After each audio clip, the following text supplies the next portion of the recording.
How's it going, everybody? Welcome to the channel. This is Big Day Dave, and this is the post episode 10 live stream. How is everybody doing tonight? I hope everybody's having a fantastic night so far.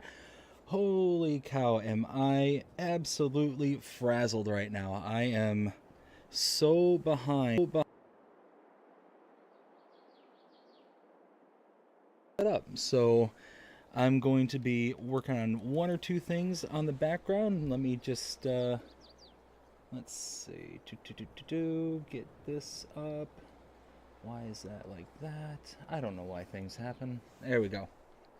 Okay, I've got all my messages up. Got live chat. I think everything's good. I think that the stream is in the green.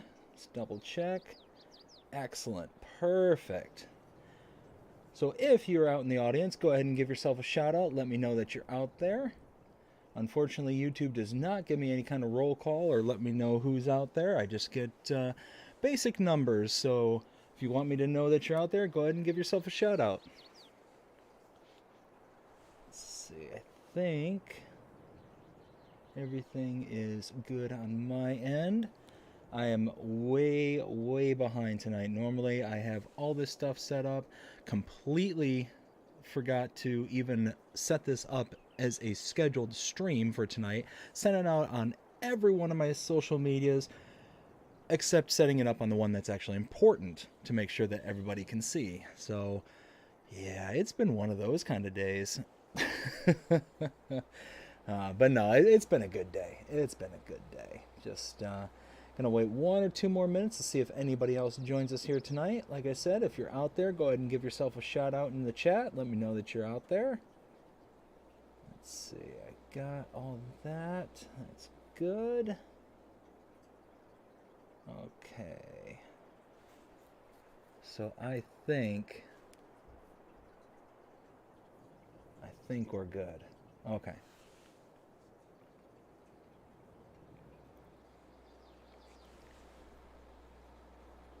Yes. Okay.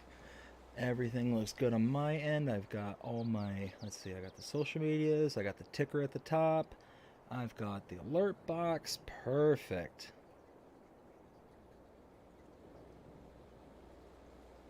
Like I said, we're just going to wait 1 or 2 more minutes before we get going. As you can see, we do have a couple of contracts fired up and ready to go. I am going to do a bit of explaining about this set of equipment right here. You can see the root crop harvester right there, which most of us who have been following the stream knows we don't need this.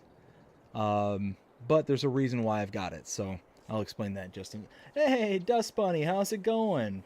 Wondered why I didn't get a scheduled advance notice. Sometimes I just sit here and listen to you talk to yourself. Well, everything good on my end. Evening, sir. Good evening, Dust Bunny. I hope you're having a great day so far. Oh my goodness, it was an interesting one. Just realized maybe about 15 minutes before this was supposed to start that I didn't put out the notification through YouTube to set up the scheduled stream. So I'm sitting there, it's like, why is it why is it not patching through? Because I was hitting the stream button and getting everything ready on my end, and I'm like, nothing's coming through. And that's when it dawned on me, oh, I didn't schedule it. Silly Dave. Silly Dave. Like I said, I put it out on every one of my social medias except the one that mattered. It's been a busy day, and just one of those days where so busy that you're just kind of absent-minded on all the little things. And it's not like this is a little thing, this is a big thing. So thankfully you found me. Thankfully you're all you all are out there. I greatly appreciate it. Let's go ahead and get started. So first things first, we're going to move the cultivating equipment because that can just be set up right away and just kind of turned on autopilot. And that's going to what contract? 50. Oh, that's all the way out there. Alright, that's fine.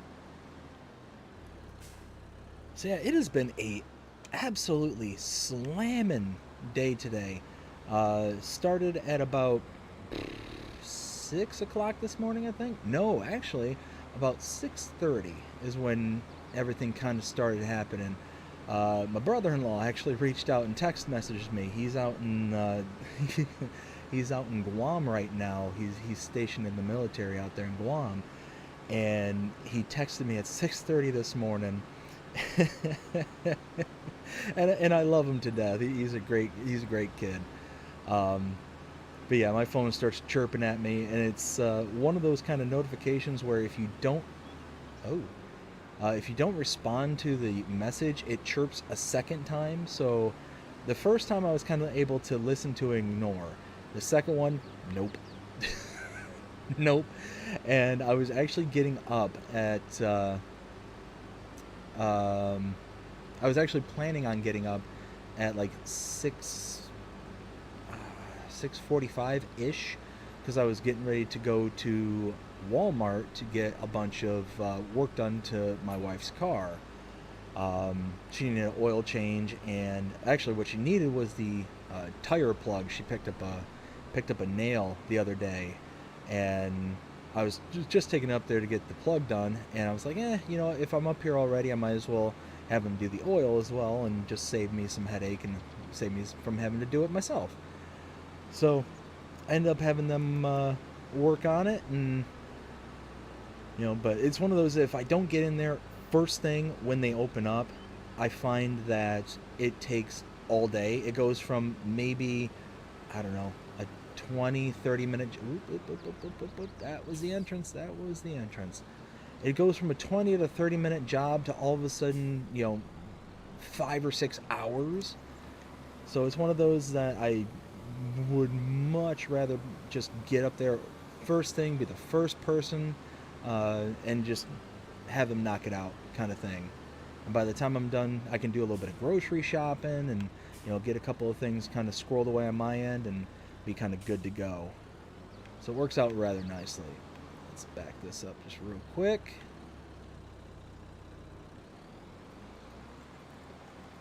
Now, let's see how this kind of turns out. I think this will work out fine. All right.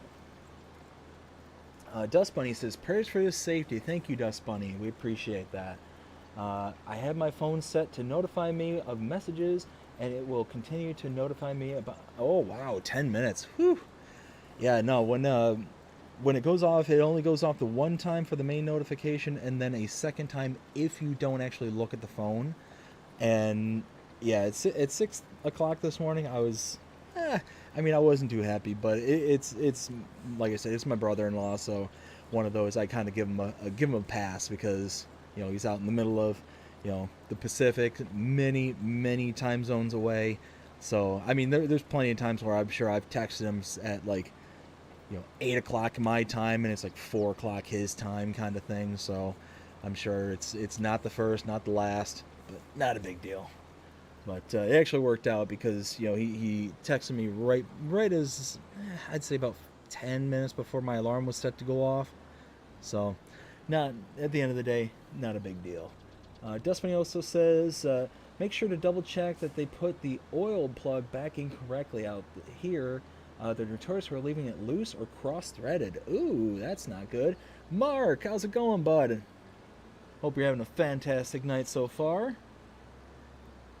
And actually, with Mark, that kind of reminds me.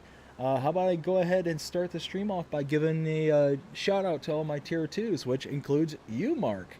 Mark K, thank you so much for being a tier 2 member. And you're it right now, which is fine. If you are interested in being a member of the channel, go ahead and check out the link down in the description below, or check out the join button, also should be below the video stream here. You can gain access to perks such as early access to edited content, such as the Let's Plays and the shorts that we do on the channel. Also get custom emojis, custom badges. Mark K is demonstrating one of those custom badges right now, as a matter of fact. That is everything you can get for tier 1, and you can get that for 99 cents a month, or for $4.99 a month you can get access to tier 2, which also gives you the shoutouts at every single live stream. So thank you all so very much. Mark K, thank you, and thank you to all my subscribers.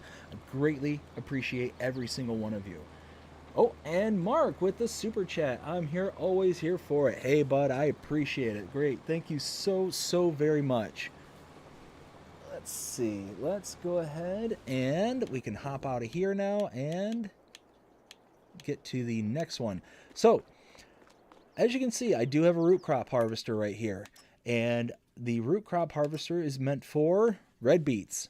So the reason that I got this is for some reason my trailer here at the farm, I've been noticing that the tipper trailer function of it isn't exactly working. I'd say 100% of the time. There's certain sell points it works for, there's others it doesn't. So I figured that I would just rent the equipment and I would use my harvester, but use their trailers. And I figured that was kind of a good little compromise. And unfortunately, because I can't tip it into a silo or anything like that, and it's at the one of the sell points that I know doesn't necessarily work that well with this trailer. Oof, I kind of whiffed on that one, didn't I? There we go. Let's try that one more time. Yeah, now we're cooking with peanut oil. Nope. Try that again. Disconnect.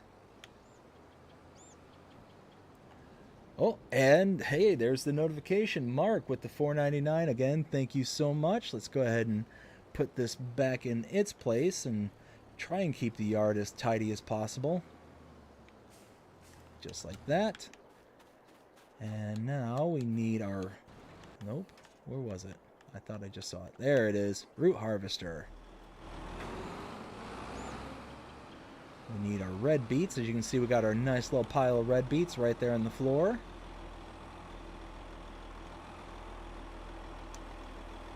Pick up our header.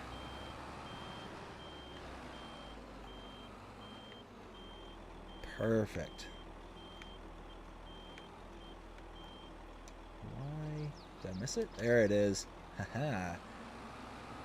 Helps when you line it up straight. Whoops. Oh my goodness. I am making a real hash of it.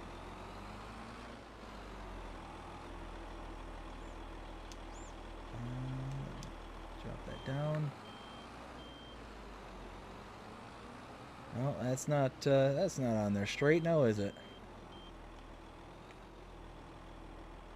See, Dust Bunny says, I just finished a potato harvest on Sri Lanka using the harvester. Love it. Yes, this harvester is an absolute... Why am I not?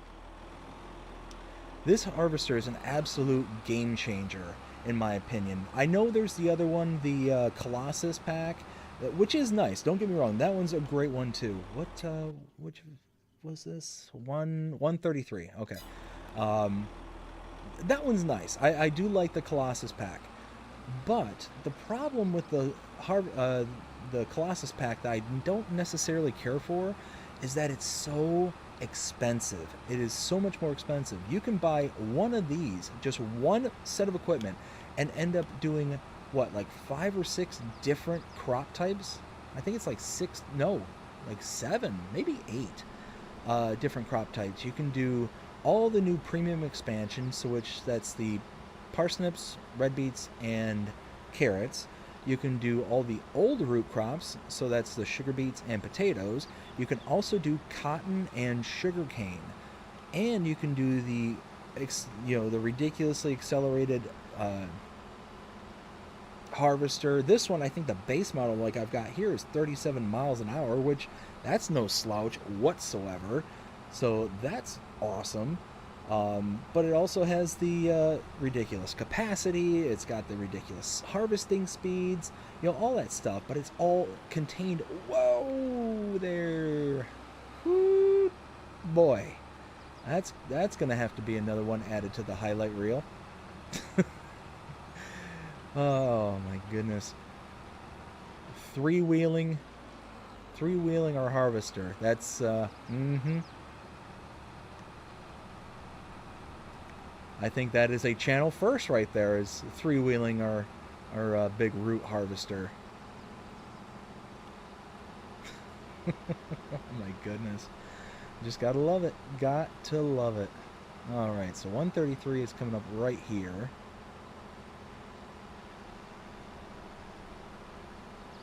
So let's, you know what? Let's do this. Let's pull into the shop. The entrance is right across the street. Ah! There we go. This gives me a good opportunity to see what everybody's writing here. So, Dust Bunny says, next harvest will there be parsnips. Nice. The header I don't like because the harvester any nearby it will harvest any nearby crops. Oh, I didn't know that. So it just kind of plucks them all off the field, huh? Oops, that's what I'm trying to do. The Colossus header is one I don't like. Yes, the Colossus is, like I said, is nice because it was the first, and it kind of opened the door to the kind of the quote unquote ridiculous. Like again, I'm going to use them as an example, but the kind of DJ Gohem realm, of consoles. Because we don't often get those kind of mods where it's the ultra ridiculous. Did I have that unfolded the whole time? I guess so.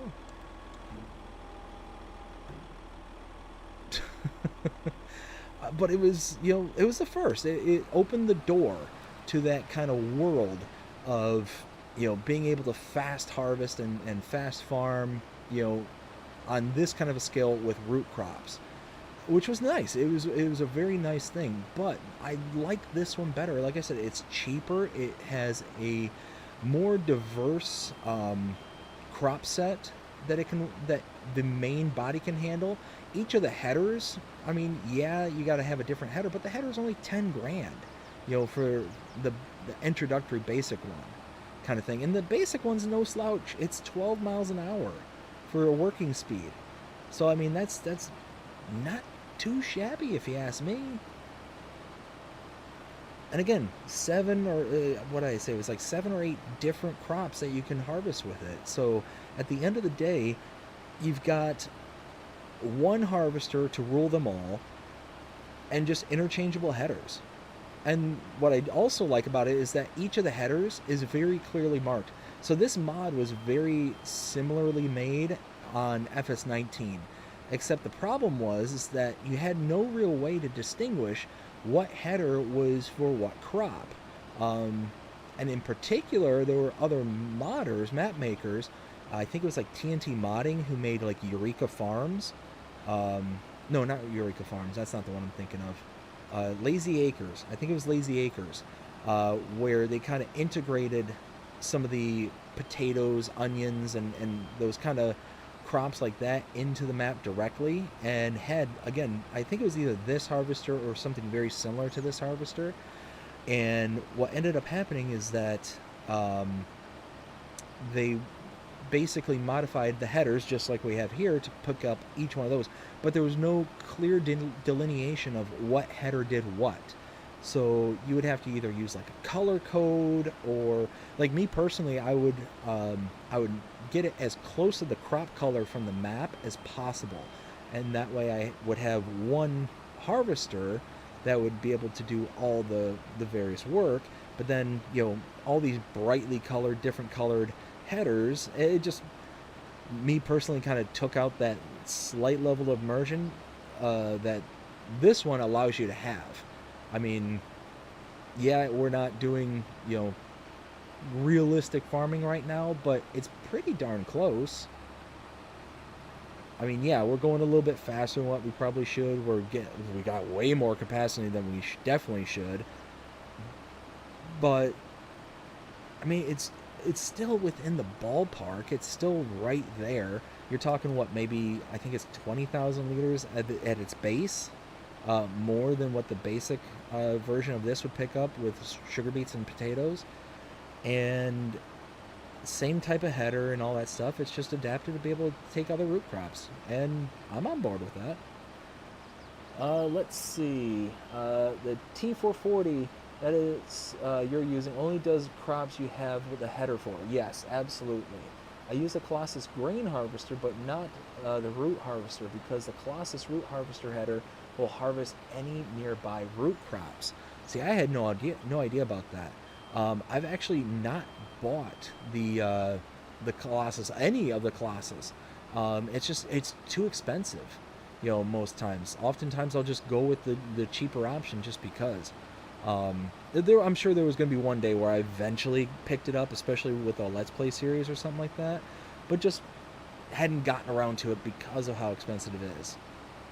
It tends to be, unless you're dedicating your entire farming operation to that particular root crop or that particular crop that you want to harvest, you can't really go out of your way to get it right away unless you set it up kind of on the back end. Let's see. Jody, hey, how you doing, buddy, tonight? I am doing fantastic tonight. How about yourself? Hope you had a fantastic day. You were talking about how you were playing a game earlier. You made a comment earlier today about you're playing car creator simulators. I'd have to look at the note again, or the comment that you left behind, but it kind of caught my attention. I was definitely interested in it. Oh. Hey, now, come on. All right, you know what?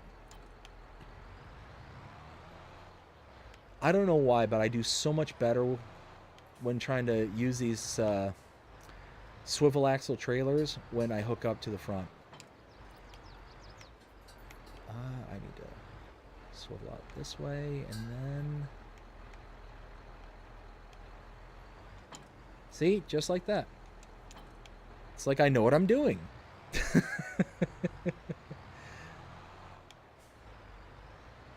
I know it's all the same stuff I just did there, just in reverse. But it's just, I don't know, it's so much simpler for me to just tag it from the front and go from there. Let's see, let's go ahead and grab this here.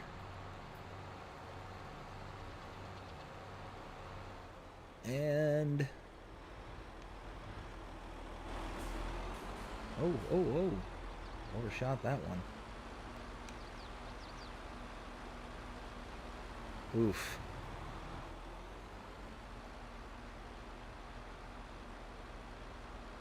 So just shy of 40,000. Oof. Okay, well, let's see if I can get maybe one more lap around and kind of let it go from there with the worker. Let's see. I'll get around this corner here and I'll catch up to what everyone's saying here. I can see that I'm falling behind in the comments.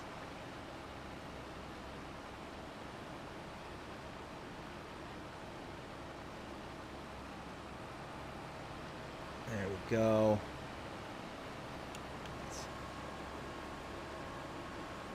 Stop driving around with this thing unfolded and not even realize it. There we go. All right, let's see if the AI can handle it. Maybe. So let's see. Dust Bunny also says, I thought I'd better explain myself since I don't make a whole lot of sense at first. No, I got you, Dust Bunny. No worries. Evening, Mr. Jody. And Jody says, hi, Dust Bunny.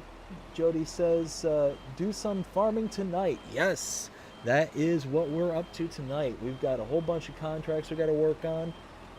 Let's see. I love the new crops. Yes, the new premium expansion. I think that... I'll be honest with you. I was very, very skeptical at first. Extremely skeptical. And the reason that was is it just didn't seem like anything special. Like, how do I want to say this? Like carrots, parsnips, and red beets. I mean, carrots we've had on, mod maps before. Not a huge deal. But I don't know, it seemed like something that was actually very much needed in the base game. We only have the two root crops, base game, the potatoes and sugar beets. And for the most part, I mean, I don't know about anybody else, but I don't much like to do root crops. But because of this specific harvester, I've actually grown to like it a little bit more. Um, I also like the harvesters that they adapted in the game themselves, and the kind of little tweaks and stuff that you have to adjust yourself to do that kind of farming style. You have to deal with the boxes. You can dump them on the field, or you can, you know, you can do whatever. I mean, you can just unload into an actual container and all that. So you got some options, and it's kind of cool how they just added that in there. Now, me personally, I'm not too crazy about the map Sri Lanka that they did, um, but it's not that I hate it, kind of thing. It's just not my cup of tea. Not something that wouldn't be the first map that'd be like to show somebody who's new to the farming simulator and be like, oh, you got to check this out, and here's the example I want to show you, kind of thing. I think there's other maps that kind of do a better job at showing how nice this game is and the kind of world of immersion that can be created. Let's see. We've got. I'm going to try and drive and read at the same time. Jody said, whoa, there's a car. Jody says, pretty good night. Awesome, bud. Glad to hear it. Car Mechanic Simulator, that's what it was. Yes, that definitely caught my attention when you mentioned that earlier. Definitely gonna have to check that out. Would you recommend that? Do you think that's a fun kind of game, or what do you think? So, you know what? I will continue reading as soon as I get to the sell point, because it's going to be my luck that I'm reading and not paying attention and driving, and then we'll have to make another Crash compilation short, like what we put out this morning. Oh my goodness. I tell you what. For a while there, I stopped putting out shorts, and it's not that I didn't have things that I could splice together and make into shorts. It's just I just stopped making them, and I don't know why. I think I just kind of got into a rhythm of, you know, doing other things and moving on to the next, you know, Let's Play episode or the next live stream, you know, whatever the case may be, and then just couldn't remember to hey, you should do these too. Anyways, Mark K, John Deere, really? So the John Deere here, Mark, is a leased John Deere, so it's not mine. I'm actually using, for my personal farm, I'm using Valtra on this series. So, yeah, I've got 3 Valtra tractors. I've got the, what is it? The G, the N, and the T, I believe are the ones I have. I think those are the ones I have. Yep, the G, the N, and the T. Yep, those are the 3. So that's not a fan of their DRM. And there's the Wiggle Bottom tractor. Nice, good job, Mark. I appreciate that. John Deere is my favorite tractor. Lamborghini. let me guess, Mark. Is that kind of influenced by Jeremy Clarkston? That's gonna be my guess for you, sir.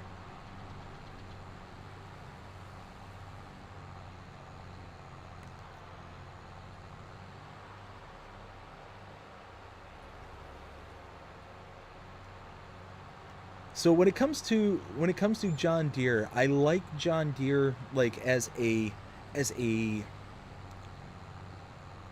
tractor. The look is just absolutely iconic, and I mean, you could go to anybody on the street, show them a picture of this tractor, and they might not, well, I don't want to say they might not know the name, but I would have a real hard time of believing that somebody out there doesn't know John Deere, kind of thing. Like they are just absolutely iconic.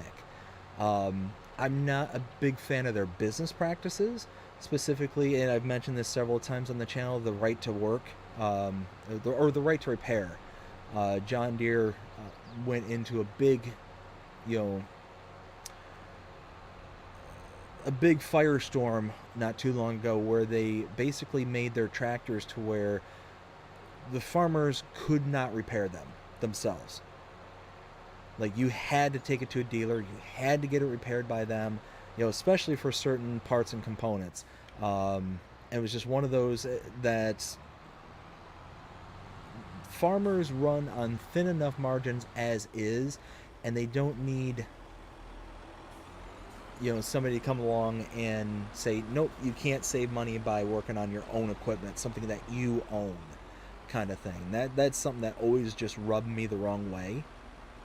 So that was my, like, only kind of thing that I had against John Deere. But I mean, the tractor itself, they're just absolutely iconic. That green and yellow is just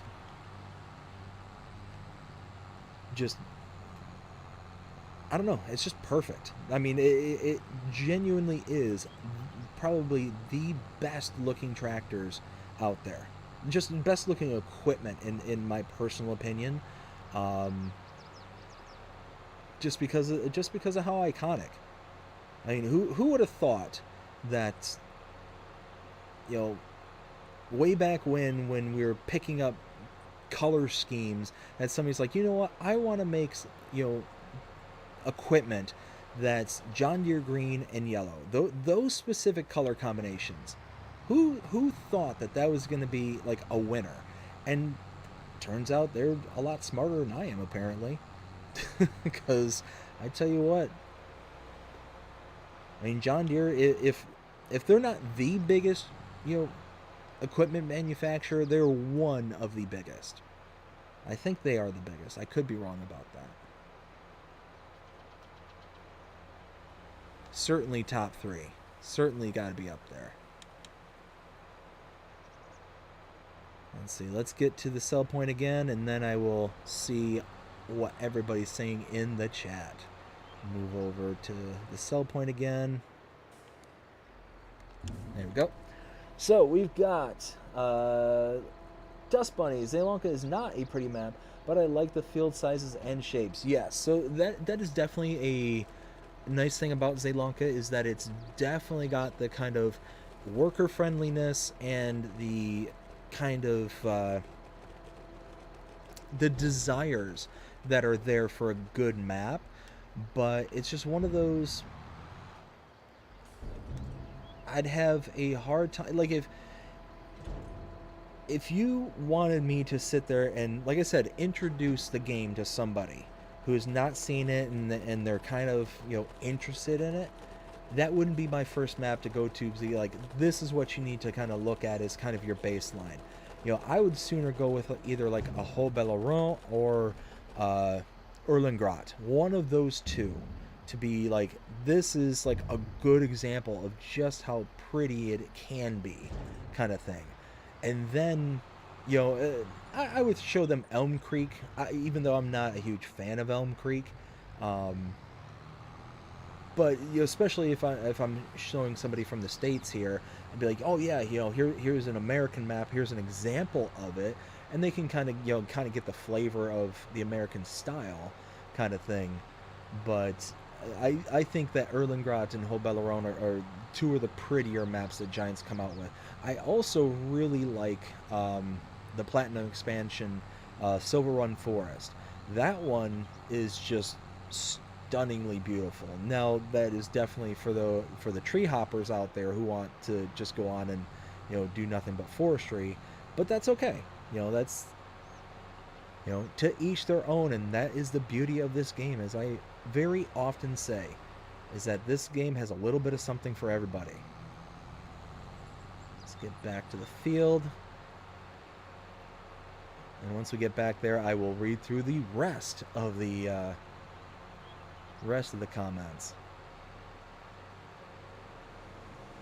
Let's see. So yeah, it looks like the workers doing their job. They're doing what I asked them to do.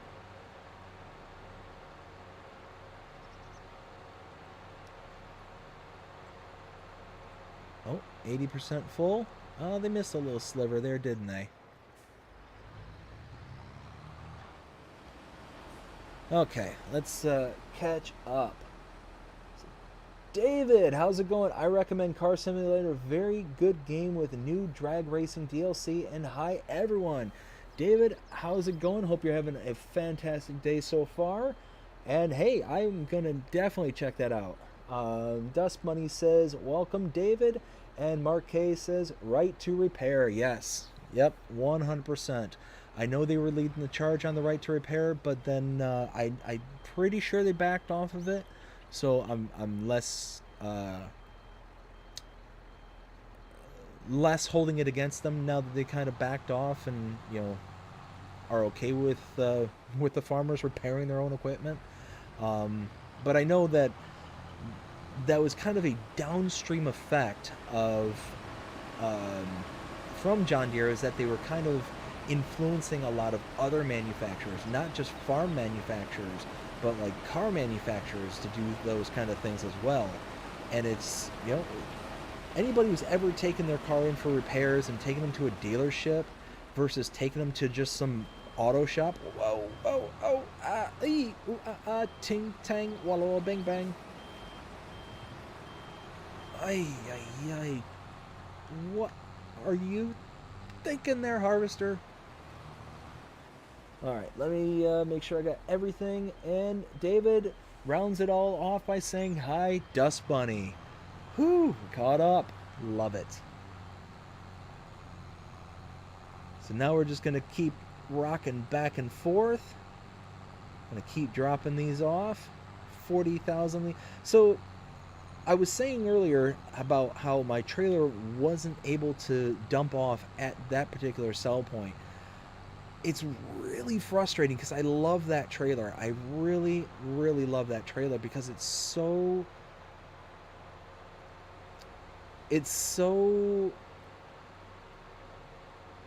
what's the word I'm looking for? Wide-ranging in its uses. That's probably the best way I can describe it. It's so universal. You can use it as a tipper trailer, bale trailer, flatbed trailer, liquids trailer, slurry spreader, fertilizer spreader, lime spreader, like the whole 9 yards. That trailer is so adaptable. And the fact that I cannot get the tipper trailer to work consistently is really disheartening. Like almost to the point of potentially me thinking about getting rid of it in exchange for a different set of trailers, which I don't want to do. I really don't want to do it because those it's so useful to have that for all the other purposes. So maybe I'll get a different tipper trailer. I don't know. I don't know what I want to. Words are hard. I don't know what I want to do. I'm just kind of humming and hawing about whether or not I'm going to do something about it. But I mean, you can see how I'm having to compensate by using leased equipment as well as my own equipment. My own equipment is far better at doing the harvesting. That's why I've got it set up this way. But this is the only equipment I have that'll actually dump into the sell point. So who knows? It's one of those where I need to do some thinking. I need to kind of, let the mind, crank away a little bit and figure out whether I want to really dive into having a different trailer just for the tipper part of it, or if I want to keep going about it like this. I think this way is kind of silly to have to kind of combat it with this kind of method, because I'm spending money. I'm basically losing out on the money I could be saving by using my own equipment. Now, I don't think it's that much. I don't think I spent that much on leasing this equipment. I think it's like less than $1,000. So, I mean, I don't know. It might be worth it. I don't know. I'll have to kick it around. I'll have to think about it because it's, I don't know. I guess it could be worse when everything's said and done. It could be You know, I could have bought the trailer and went to sell it back and get a penny for it. You know, I guess it's always good to kind of look at things like that. It could always be worse, and if this is the thing I have to deal with, then meh. Again, could be worse. There we go. Look at this thing chug along. Oh, 82%. Okay. So yeah, it's not that bad though. I mean, you figure I waited till it got to 100%, went to dump off everything, came back, and by the time I came back, so that's the only thing that that's kind of an annoying feature about this is the worker doesn't necessarily work that great or that efficiently, I should say.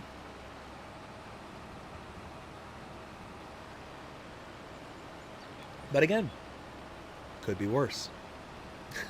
Could be worse. It couldn't work at all. See, you gotta, what the? I don't think it's supposed to have done that. I completely missed. Why, worker? Why do you do these things?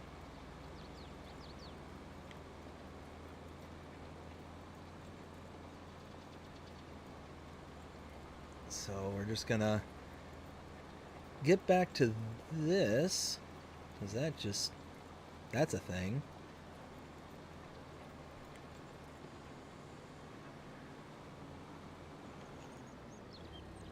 So how is everybody's new year going so far? We are on the second day of the new year, and I tell you what, being where I am at right now, I certainly live in an area where people love to watch their money explode.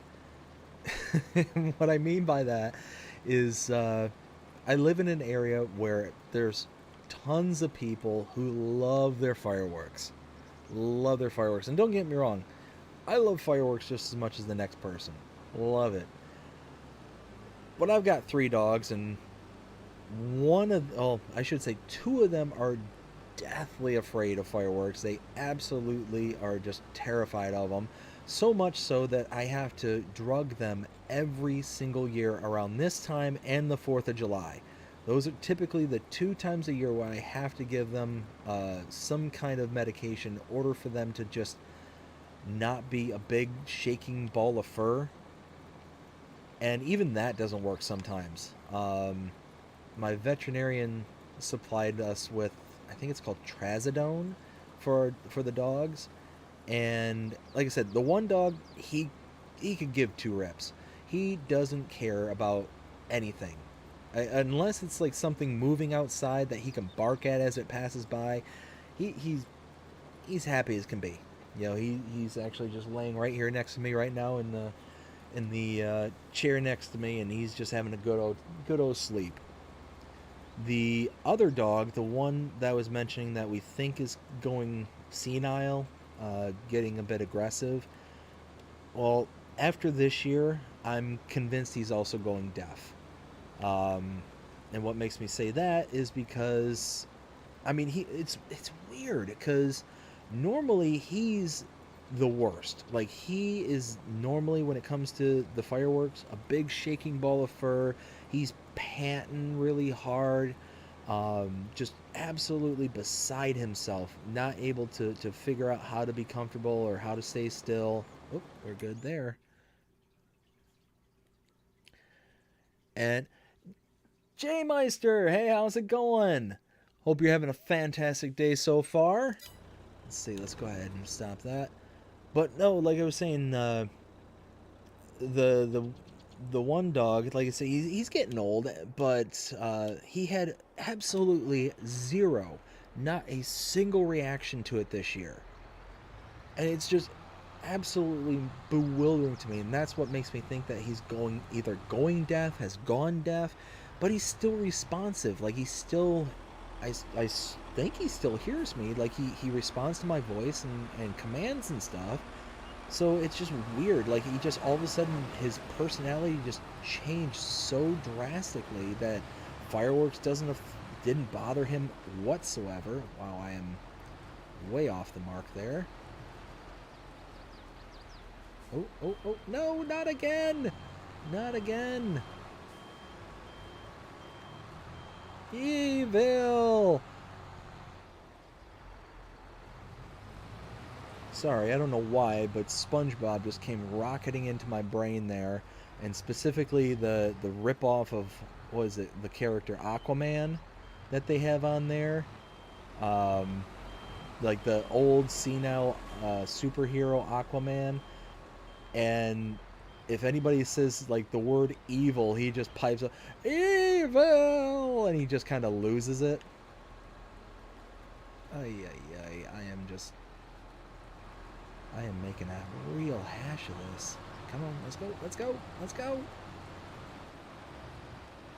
Boogie, boogie, boogie, let's go racing, come on. There we go, we got it, we got it. Turn, turn, turn. Peel out. Doing good. Mermaid Man, that's it. And Barnacle Boy, that's the sidekick. Thank you, that just jogged my memory. But yes, Mermaid Man sitting there, and anytime somebody says the word evil, he's just evil. And kind of the old senile rantings that he does. Oh my, it's funny. I've got, two nieces that are really, I think one of them's getting ready to be 10 and the other one's 7. And we used to kick on SpongeBob for them when they were young and whatnot, and they used to always sit there and giggle about it. It was funny, just sitting there and watching it. But yeah, that's one of those that I don't know why it just came rocketing into my brain, and typically does whenever something goes awry.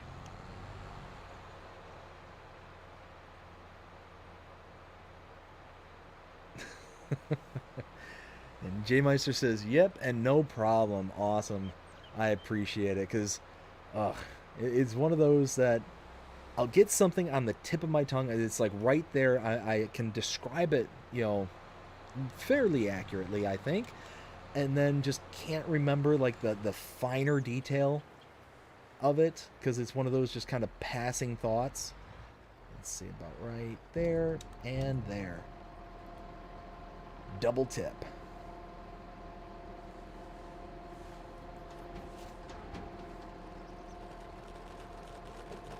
There we go.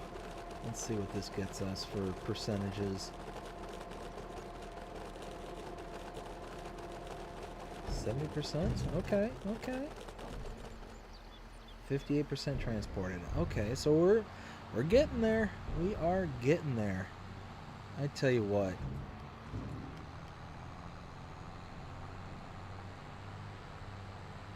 So for those of you who has seen the shorts I put out this morning, I put out, and for those who haven't, I put out a short this morning that is a compilation of a bunch of crashes that I had here recently. And there is one crash in particular where I swear a car just materialized out of nowhere. I didn't see it coming. I even looked. Like, I have a really bad habit of just diving out into traffic and not paying attention. I should try and get better about driving, a little bit better, more rules of the road kind of thing, especially during the not live streams, but during Let's Plays. I try and do better, but it's one of those that the I gotta get it done part of me kind of gets into full effect, and all of a sudden it doesn't work out the way I intend it to. But that particular one, it actually kind of startled me when it I just bumped into it, and I went and turned the camera. It's like, oh hey, that's a thing. And it had to have been just hiding right there behind the tree, behind all the leaves, and I just had no idea it was there, kind of thing. So I was making that compilation and just sitting there and just laughing the whole time because I'm like, just sitting there thinking like how silly, are some of these. Like a lot of them are just my fault. I'm sitting there just either not paying attention or I'm tired. There's a couple in there where I'm just so exhausted where I'm actually like falling asleep playing the game kind of thing. Oh, oh, no, no, give me those beats. Don't you do it. Don't you do it. There we go.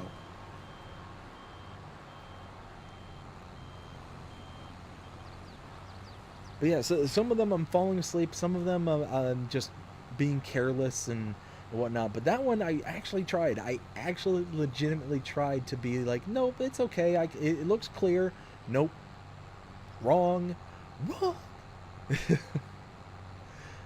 Which I don't know, again, why my brain does this, but I'll like that wrong.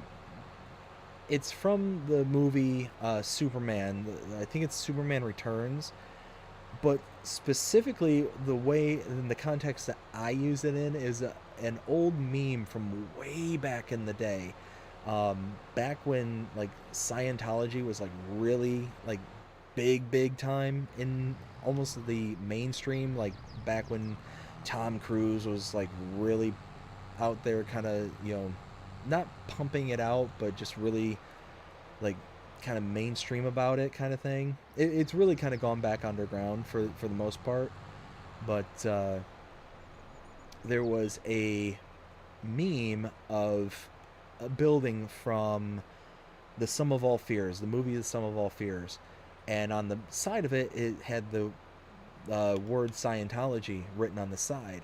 And then all of a sudden, the Lex Luthor character from Superman Returns screams wrong, and all of a sudden, the bomb from the Sum of All Fears just explodes. The nuke goes off, and yeah, it just sends everything into a tizzy kind of thing. And I don't know why, but it just, again, just kind of, that's the way my brain works, is occasionally just kind of comes out and does silly things like that. Let's see. Jody says, what did you eat today? Well, what did I eat today? Oh, you know what? So I was mentioning earlier how I was doing a bunch of running around and whatnot. Well, I actually went to a local shake place where they do these kind of protein shakes. And I got my wife a Chunky Monkey protein shake. She absolutely loves it. It's like a chocolate, chocolate banana, and I think it's walnuts, but they mix it all together. So it's a company and a brand called Herbalife, that they make like protein shakes and vitamin supplements, the kind of stuff like that. It's basically a pyramid scheme at the end of the day, but the shakes and stuff are actually really good and whatnot. But I didn't have a protein shake. My wife did. I ended up getting one of their energy teas, which I absolutely love it. And at this particular club, it's like a pomegranate cherry energy tea. That it's so good. It's so good. But they also have the what are they called? They're the little gelatin balls that are really popular right now. I think they originated in Japan. Boba? Does that sound right? Yes, boba. But it's little strawberry boba pellets that were in the tea as well. So that was really good. I don't know, lunch. What did I do for lunch? Can't remember what I did for lunch. Oh, I did a salad. I did a salad for lunch, and then dinner I made my wife's big pregnancy craving. It's funny, I forget what the big pregnancy craving she had in the first pregnancy, but it's miles apart from what she had this go around. She has been just digging my pan fried smash burgers. Um, And don't get me wrong, I love making me some good smash burgers. And I recently found a awesome recipe for a burger sauce. Now I know Mark, he's gonna probably chime in the background and say, "Oh, it's just Thousand Island dressing." It's not Thousand Island dressing. It's not. First off, I use Greek yogurt, so Thousand Island dressing, it's not. But it's basically it's a combination of you start with Greek yogurt as a base. I mean, you can use like a what? Why do you do the things that you do? Um, you can use mayo as a base. I tend to use Greek yogurt because it's a little bit healthier.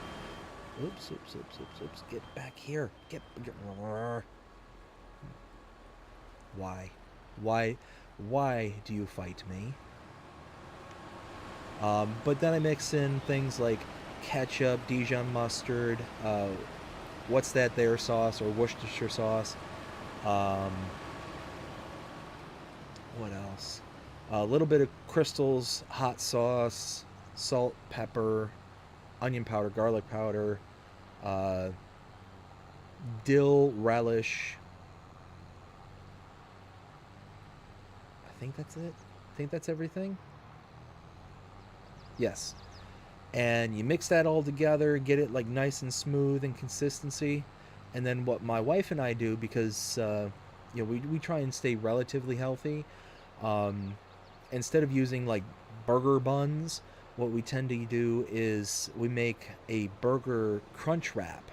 For anybody who's familiar with like Taco Bell and the crunch wrap supremes and stuff like that, we just get I think it's the carb balance or carb counter uh, tortilla shells, tortilla wraps, and we will put our wrap down. For her, she doesn't always use the sauce, but I do.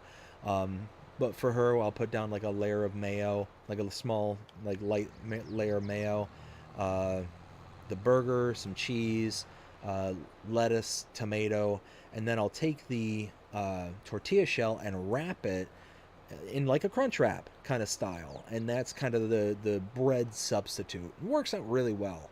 Um, like I said, it's a little bit less in carbs and whatnot, so it works really well. I enjoy it. So that's what we ended up doing for dinner tonight, and I actually just recently got introduced to these things called I think they're called mochi balls. I think mochi. Anyways, they're ice cream, but they're maybe about the size of like a small child's palm. And what they are is a ball of ice cream, and on the outside they're wrapped in this kind of bun, like a it's not like a bread bun, but it's like a I don't know. It's a weird. It's some kind of bun. It's hard for me to describe it, but it's like a sweet bun almost, and it is really good. And you can actually buy them now at like there's like Publix, Walmart's, and pretty much any grocery store that I've seen nowadays has them in the freezer section. But I just so happened to go to the store yesterday and saw that they had a new flavor. It was Dolce de Leche flavored, and it's like coffee flavored ice cream with uh, inside the coffee flavor is actual like caramel inside of that, and then it's the sweet dough uh, wrapper on the outside. And was that good? So I might be snacking on that after the stream.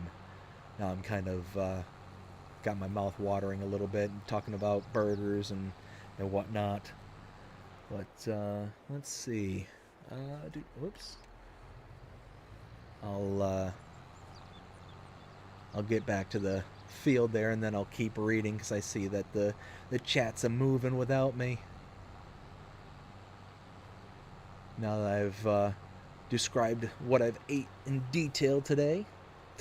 But no, it's just like I said. I was doing a bit of running around this morning. My daughter and I went out to the stores, went to Walmart, um, trying to do my best on getting better about making more and more stuff at home and not being reliant on buying things from the grocery store. I started talking about this the other day with in the last live stream about how I got a pressure canner for Christmas and absolutely love it.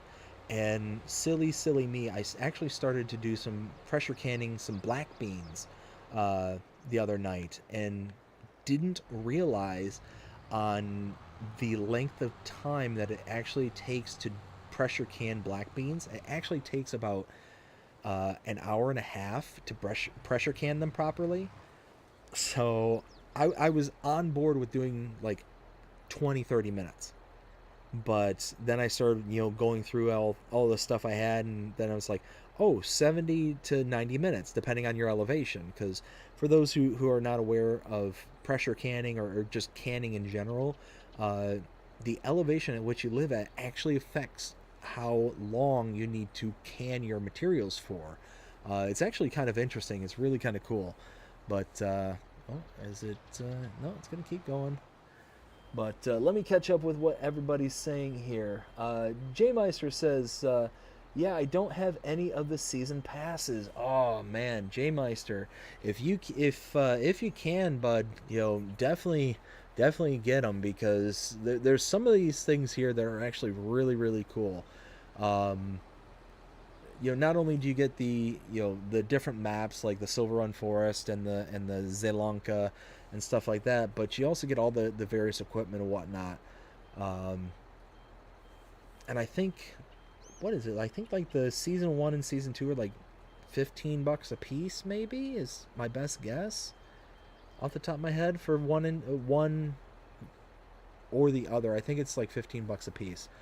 Um, so yeah, if you can, definitely look into it, because it's pretty sweet. Um, some of the DLCs are not as great as others, but premium and the platinum, I think, are a couple of good ones.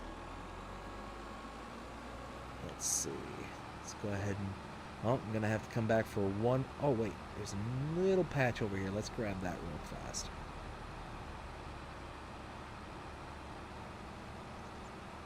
Let's see. Let's dump that there. Look at that. Just a thing of beauty.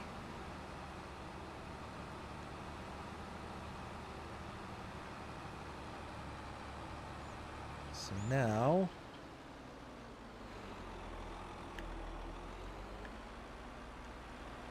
empty this one out, just like so. Alright, before I move on, let me catch up with the chat. We've got Fury Machines Gaming, new to the channel, just subbed and gave a like. Enjoy your content. Very awesome. Hey, Fury, I greatly appreciate it. Welcome to the channel. Hope you're having a fantastic day so far. Greatly appreciate it. And glad you're enjoying the content. J Meister, bubble tea. Yes, that's pretty much it exactly. My wife is, Jody says, my wife is craving oyster pickles. Wow, that's one heck of a craving. Whew, boy. Oh, you know what? Hold on just one second. That's so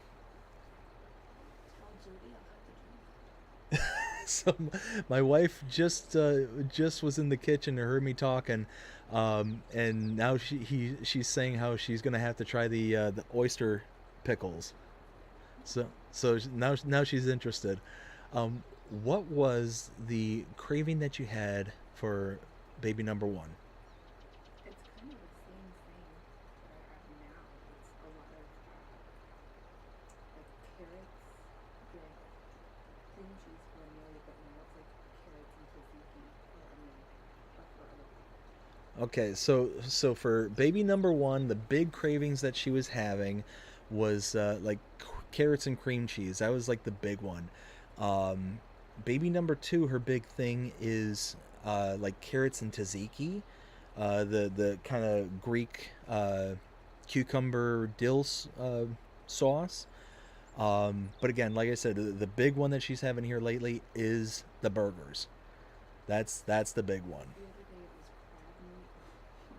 it was crab meat, pepperoni, and mac and cheese. So one combination that my wife was really craving, but then after having it, she regretted it. Sounds like she so she had crab meat, turkey pepperoni, and it's not crab meat. Crab meat. It's like imitation crab, pepperoni, and what was the last bit? Oh, with the laughing cow cheese. That was the one where she thought it was like, oh yeah, that's what I'm craving. And then as soon as she had it, she's like, nope, nope, and she tipped her hat and walked away. So yeah, it's this one is a bit different. But yeah, she's really been mowing down on that tzatziki sauce. She really likes that stuff, and I do too. It's kind of a nice thing to keep around the house. But it was funny because one of the trips today was to Sam's Club because she likes to do that. What is it called? Collagen powder. Collagen powder, yes. And they have, I think, by far some of the cheaper but better brand for collagen powder, and you can get it like a big tub of the powder for, I think it was like $25 or something like that. So I was up there, and while I was there, I saw these massive tubs of tzatziki sauce, and I'm like, oh snap. So I ended up taking a picture of it and sending it to her, and she got a big kick out of that. She's like, oh, bring home some. So of course I did. Let's see. J Meister says that was my favorite burger place. That sounds good. Ooh. Jody says that sounds real good. Jody also says I had barbecue ribs tonight, mashed potatoes. Ooh, Jody. Oh, that sounds so good. That sounds so good. It's actually maybe tomorrow. Ooh, that actually reminds me. I should take the chicken out tonight. So I've got a whole chicken, and I've got a one of those electric smokers. I might smoke some chicken tomorrow. That sounds really good. The ribs just kind of reminded me of that. Thank you, Jody. I appreciate that. I'm gonna have to set a reminder after the stream to make sure I take out the chicken so it thaws in time. Oh, that does sound good. Yep. I think some smoked barbecue chicken. For tomorrow's dinner. So typically what happens around here is I do a lot of the dinner cooking. So the other day I was really jonesing for tacos. I love like Mexican food, absolutely love it, and I don't often get it because my wife's not a huge fan. She loves, and what's funny is she loves all the components, all the individual components of like a taco. We'll use that as an example, and put them all together. Nope. She does not like it, cannot stand it, and is very much on a very limited basis do we ever get it. It's oftentimes when we have company, because it's very easy to make, very easy. You can make a good amount, and it's relatively cheap, for the most part, kind of thing. So let's see, fire that up.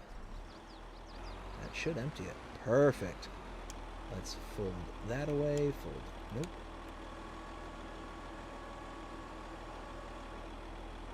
And then fold that. Turn that off. Let's leave that second trailer here. Wait a minute. Did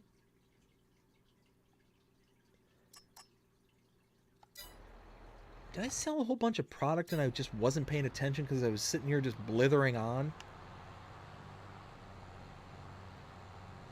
Ay, ay, ay. What is going on with me today?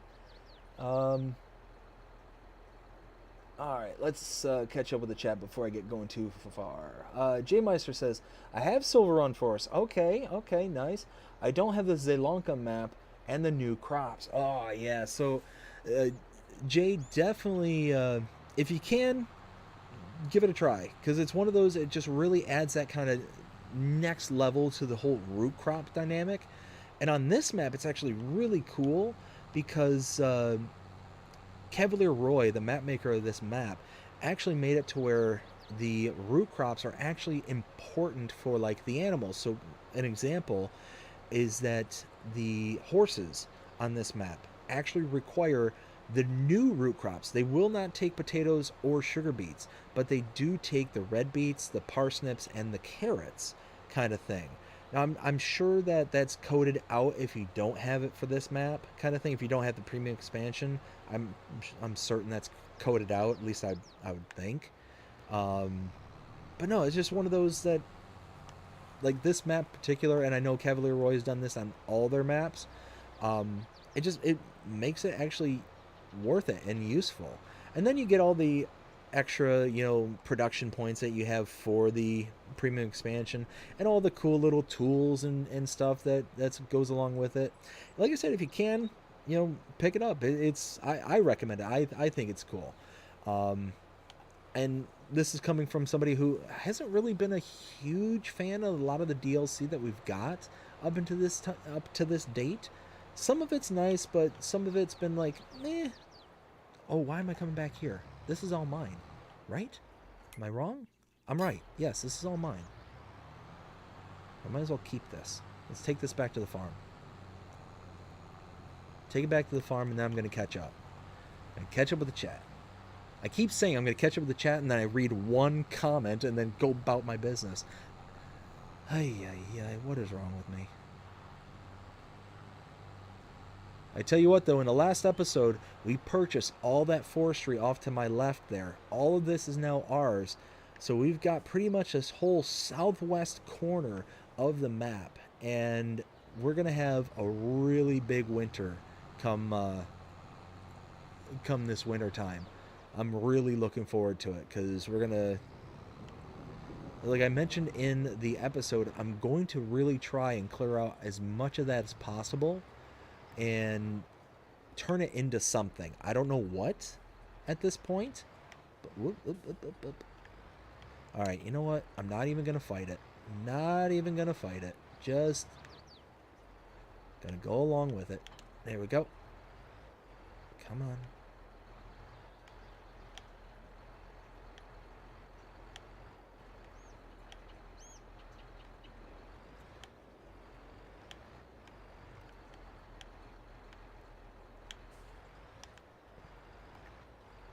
There we go. Think about right there. You know what? That's something that if Cavalier Roy ever hops on here again, I would love to ask him. I noticed something the other day. Let me see if I can do it again. Look at that. Start overloading red beets. Where am I overloading this to? What is this? Is this a silo and I just don't realize it? And if it is, hold on. If this is a silo, it should come up. It should come up with triggers. Right? Am I wrong? Is this like loading into the horse thing? No, it's definitely not loading into horses. Oh, that's what it's doing. I forgot I put that there. I completely forgot about that. Oh my goodness. Let's back up. Anywho, now that I have told all my secrets, let's see. Jody says, my wife's having some strange cravings. Let's see. Fury Machine also says, okay, gotta run. Thank you for the content tonight.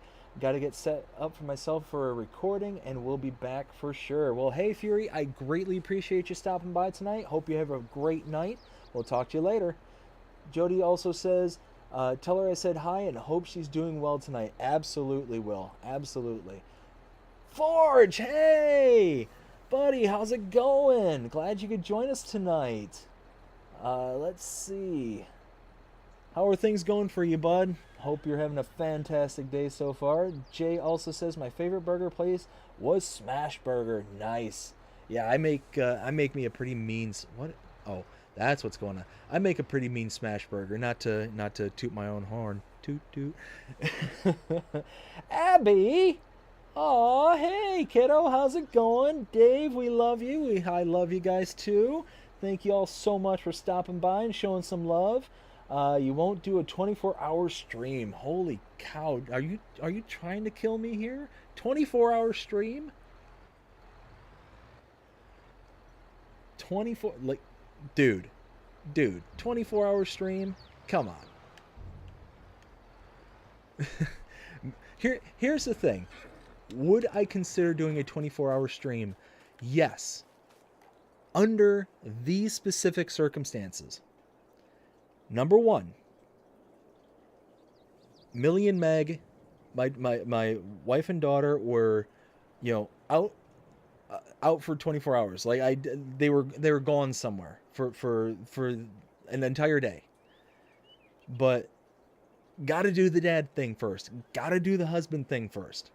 So having a 24-hour stream, I don't know if that's going to be doable, man. I just don't know. Jody says, glad to help you out, buddy. I greatly appreciate it. Jay also says, yeah, probably. Jay also says, yep, I know him. Jody, this is a really good map. I love this map. Absolutely love it. Jay also says, I wish I did have the new crops and all the rest of the season passes. I tell you what, man, it's one of those where I'm hoping that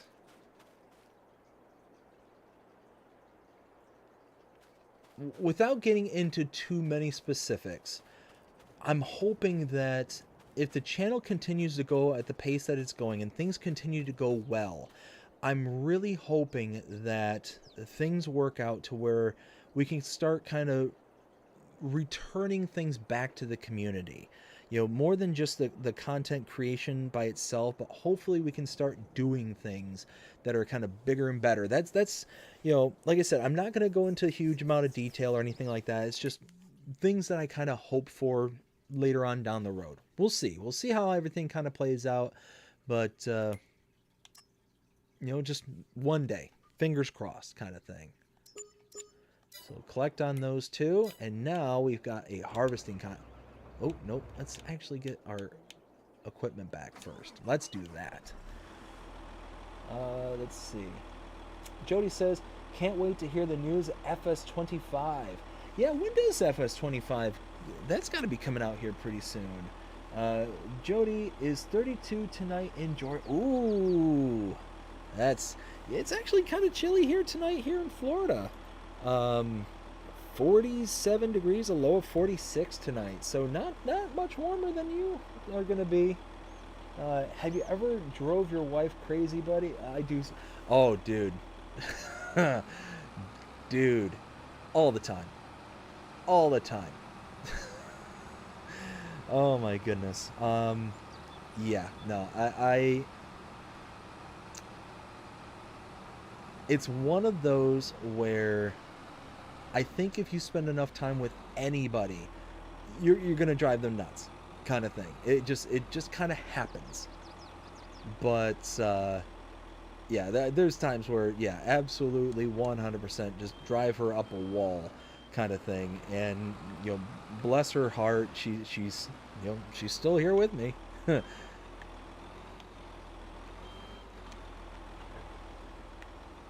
It just proof positive that I'm certainly a lucky man, because yeah, I drive her crazy sometimes.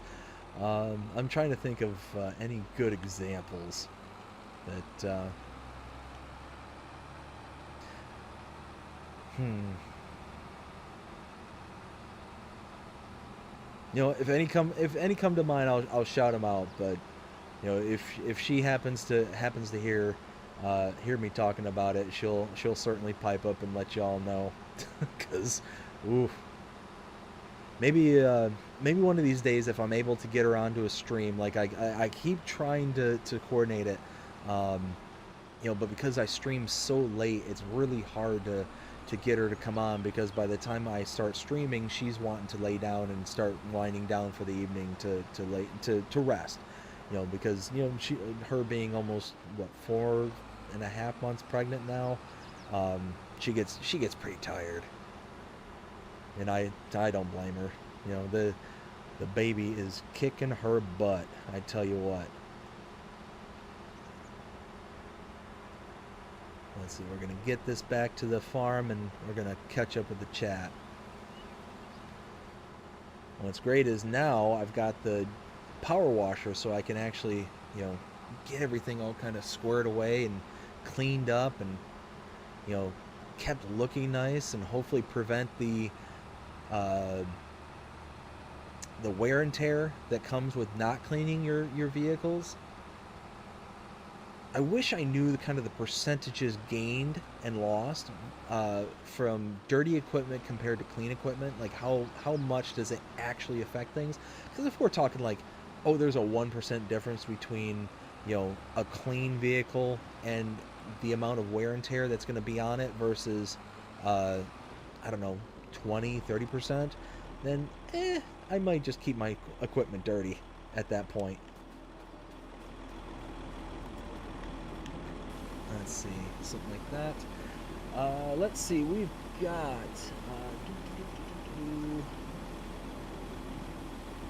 Where did I leave off? There we go. Jay also says they're like $30 a piece on Steam. Holy smokes! I didn't realize they were that expensive. Wow. Didn't realize that Steam was. Maybe I'm quoting the season pass price for like Xbox. Maybe I didn't think it would be that drastically different between PC and consoles. But I mean, that just shows you how much I know about PCs. Forge says, "How Stark is battling winter up here in the north." Oh yes, yes, very much so. I hear that's rather chilly up around where you all are at. Jay says 32 degrees here. Jay, you're from Michigan, huh? What part of Michigan are you from, bud? And Forge also says, I'm putting in a request for sushi and beef jerky, courtesy of BDD. Dude, you got it, bud. You got. Actually, funny story. I just made sushi just the other day. You missed out on it, but actually, I've been trying to do some variants here lately. So, the missus, like I said, she really tries to be health conscious. Uh, Probably to a far greater degree than I am, and she found these kind of substitute for rice because rice tends to be very starchy and whatnot. Oops, clobbered that bit of equipment, and then just realized that kind of left myself in a really terrible position. You know what? Brute force. When all oh dear, turn the wheel the wrong direction. When all else fails, just do what you got to do.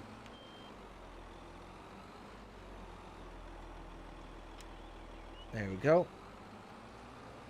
But so what I've been doing here lately are these quote-unquote sushi bowls, and all it is just like imitation crab. Basically, think of like a California roll, just the basic California roll where it's just imitation crab.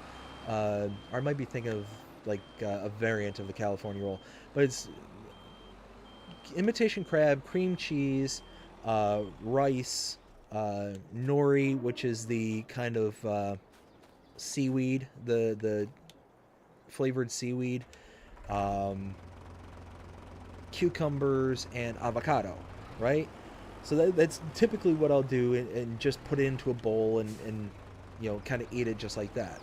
Um, but here lately, she found this rice substitute, and it's essentially a noodle, um, in like rice grain form, but it's not like an actual noodle like from like a pasta noodle. It's made from a different kind of flour that's supposed to be like gluten free and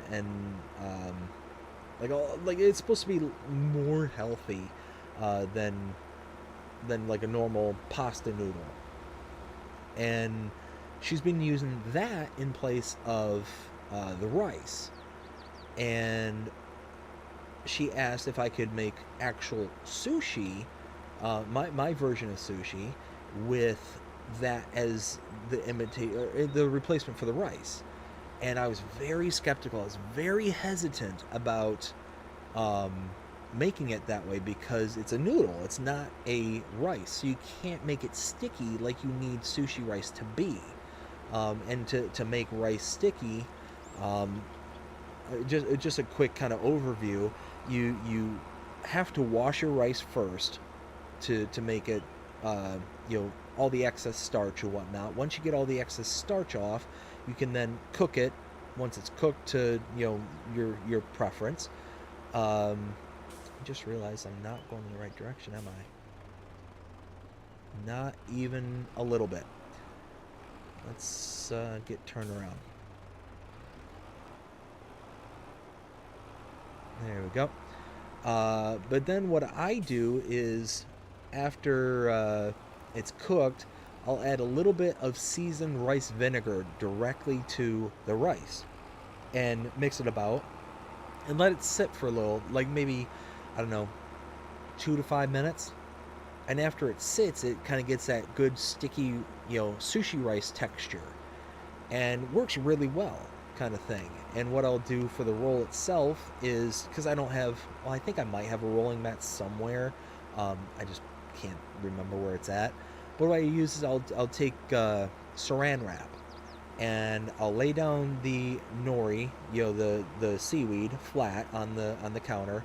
And then I'll layer on a bit of rice, and then put in some cucumber, avocado, the imitation crab, and cream cheese. Put it all in there, and I'll wrap it in the saran wrap, roll it real nice and tight, and then take a knife, a really, really sharp knife. It has to be sharp or else you're just going to crush it, kind of thing. Real sharp knife, run it across and cut it into pieces, and there you go. You got your kind of, your at-home imitation crab kind of concoction. And she ended up having me try it with that noodle rice replacement. It was a giant failure. It, like I said, just wasn't sticky. So when I was cutting into it, it just kind of sprayed out everywhere.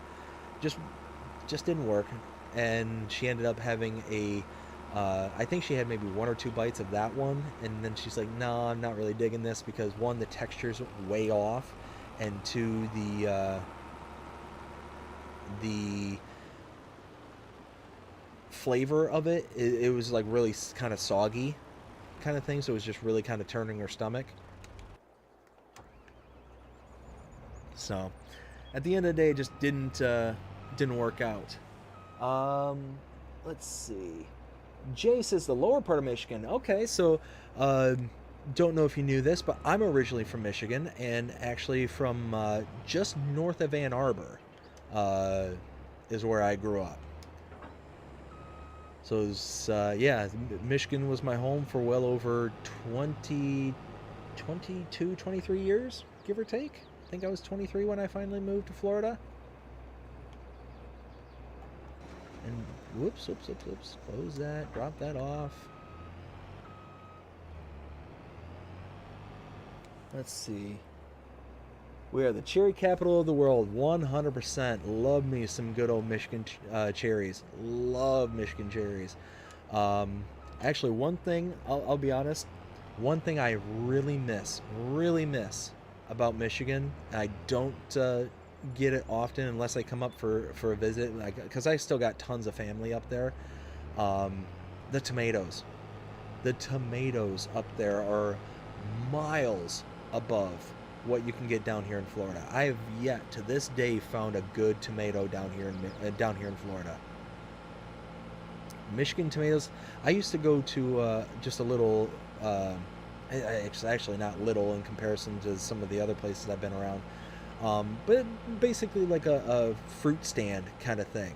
But it's like this whole operation where it's all like grown, like they grow their own goods and whatnot, like their own tomatoes, corn, like everything. And like it's like a produce market essentially. And they had some of the best tomatoes. Oh, it just makes my mouth water just thinking of them. I wish I could get me a good tomato down here. To this day, I've yet to find one. It's something to do with the soil up there. It's something to do with it. Just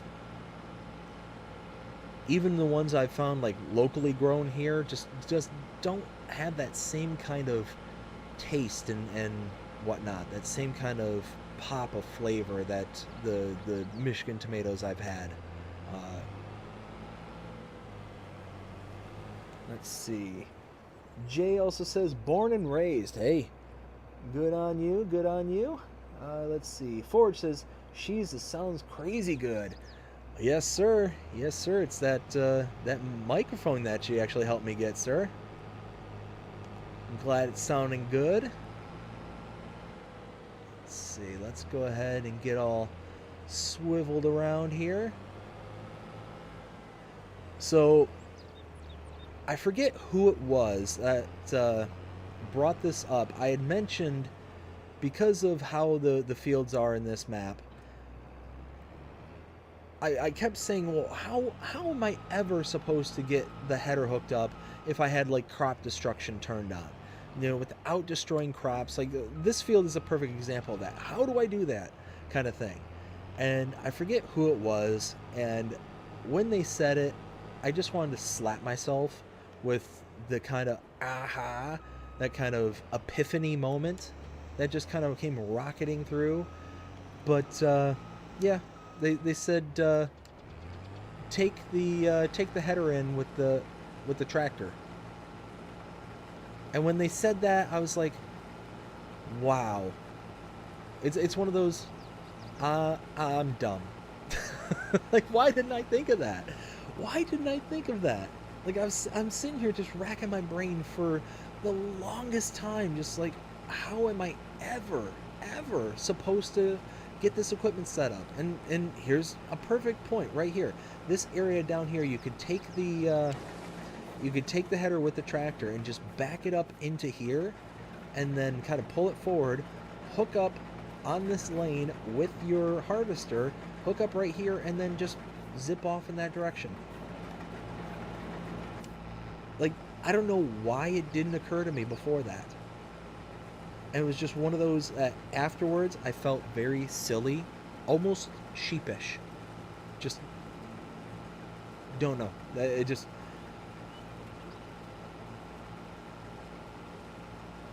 don't know why something that silly and obvious didn't dawn on me before today, or before the last live stream.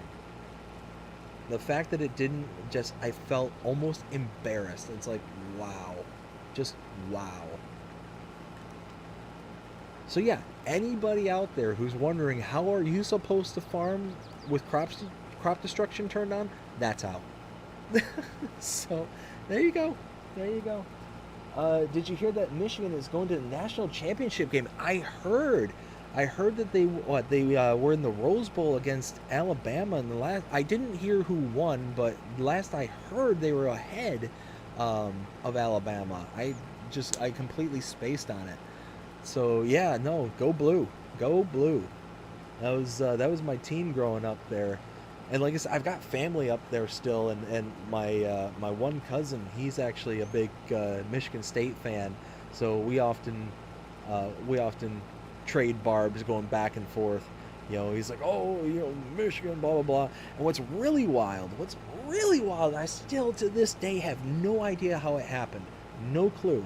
So he's a huge Michigan State fan. I mean, huge. Pretty much his entire wardrobe, you know, with some exceptions, is Michigan State stuff.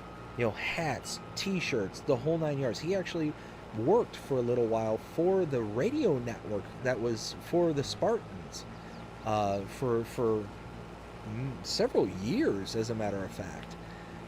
And his son, his eldest son, is an Ohio State Buckeyes fan. Don't ask me how. Don't ask me how. I looked at him one day. It's like, man, he's got a jokingly. It's like, man, that's got to be a huge disappointment. Again, jokingly. So yeah, it was one of those. It's like, how did that happen? And I think I asked him one day. It's like, how is this a thing? How are you a Ohio State Buckeyes fan? And I don't remember what his response was. I wish I did, but it was just, like I said, just what is. Oh, there's a tree right there.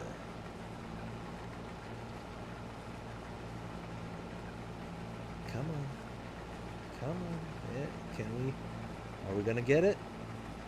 Yeah, now we're talking. Now we're talking. Beauty. Let's see. Michigan won. Nice. 27-20. Oh, that's awesome. Go blue. Oh man, I remember back in the day being just all sorts of. Because when I was going to college there for a while, it was around the same time as like Tom Brady, if I remember right, that he was there in Michigan and doing his thing around there. So it was way back in the day. Wait, was it Tom Brady? I think it was Tom Brady. What? Come on. Why? Let me go. Be free. There we go.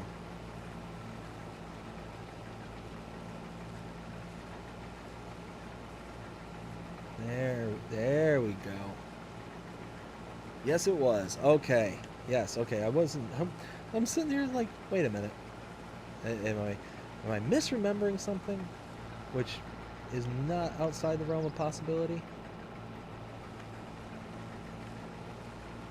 Ay. Look how close these trees are.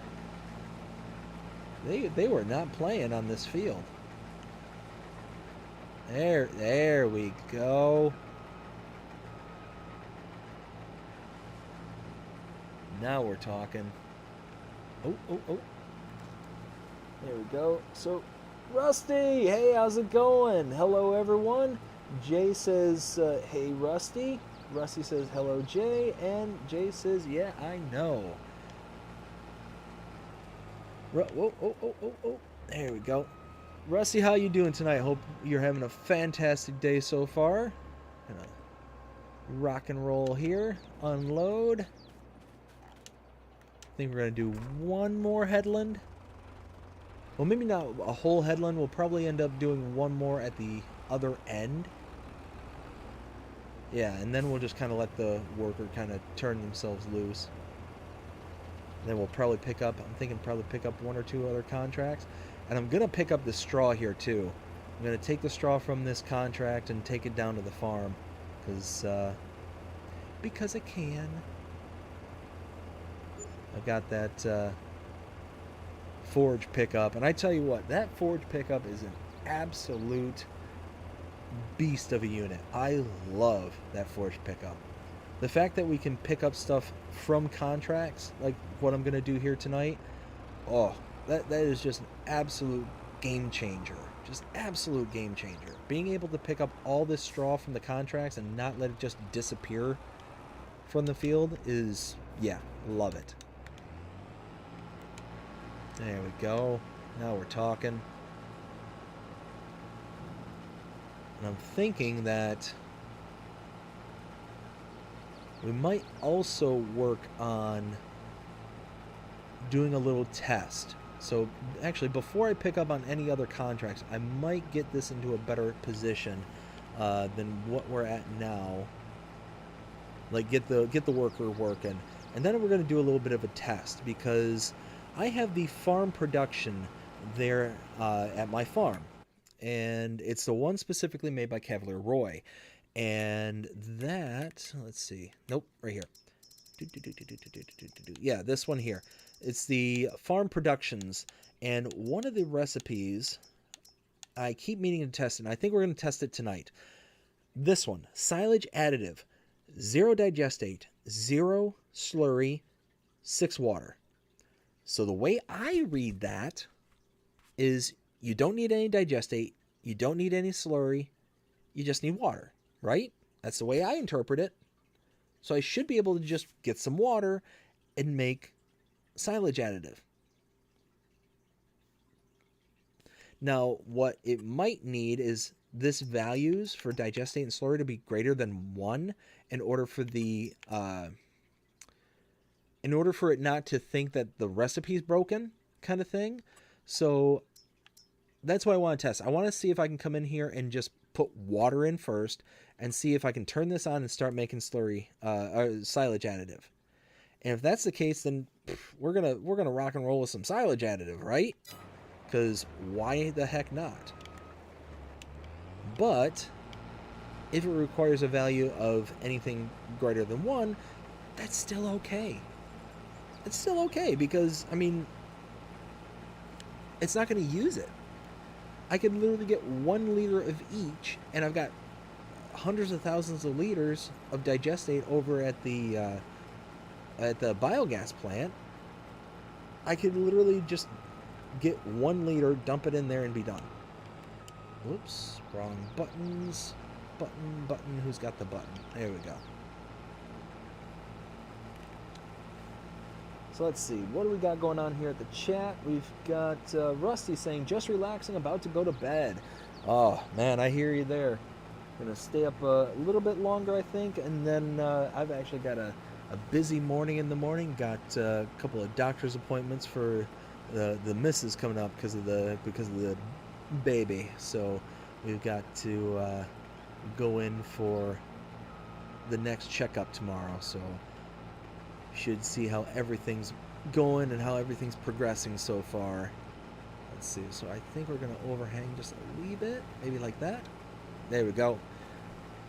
And then Rusty also says, was going to play Farm Sim, but eyes are pretty tired from catching up on personal paperwork tonight. Oof.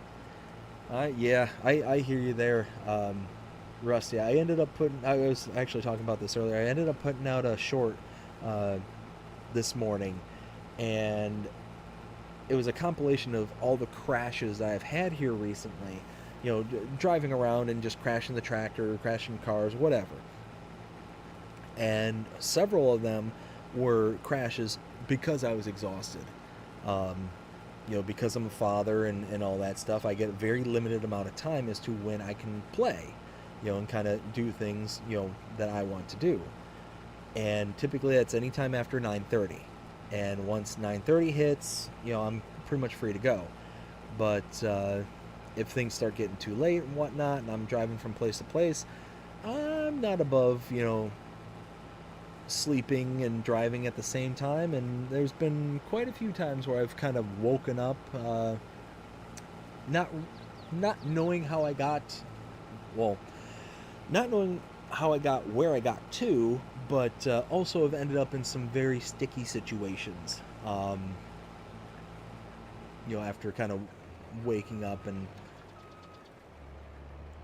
been on top of hedges or in creeks and rivers and fallen off of mountainsides, like the whole 9 yards. It's yeah, it's pretty funny to wake up and, you know, find yourself in a place you weren't expecting. Let's see. Jay says, yeah, I would like to think I would words are hard. Yeah, I would think so. There we go. Alright, so we're at 80%. So let's get some of this equipment out of the way, because I think that's going to come back to haunt me if I don't move this stuff.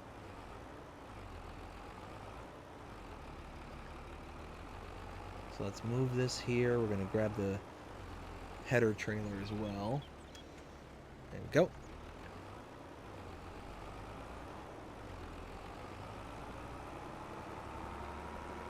And grab this trailer here. Oh, back. There we go. See, I'm not a huge fan of this Volvo. Like, I like the looks and the kind of aesthetics that it has, but the transmission just seems to be very weird. It just really, any of the manual transmissions in this game just seem very funky. As somebody who has driven many manual transmission vehicles in his day, it just doesn't seem natural the way it shifts. But give me just 1 second. I'm gonna pause the stream and I'll be right back.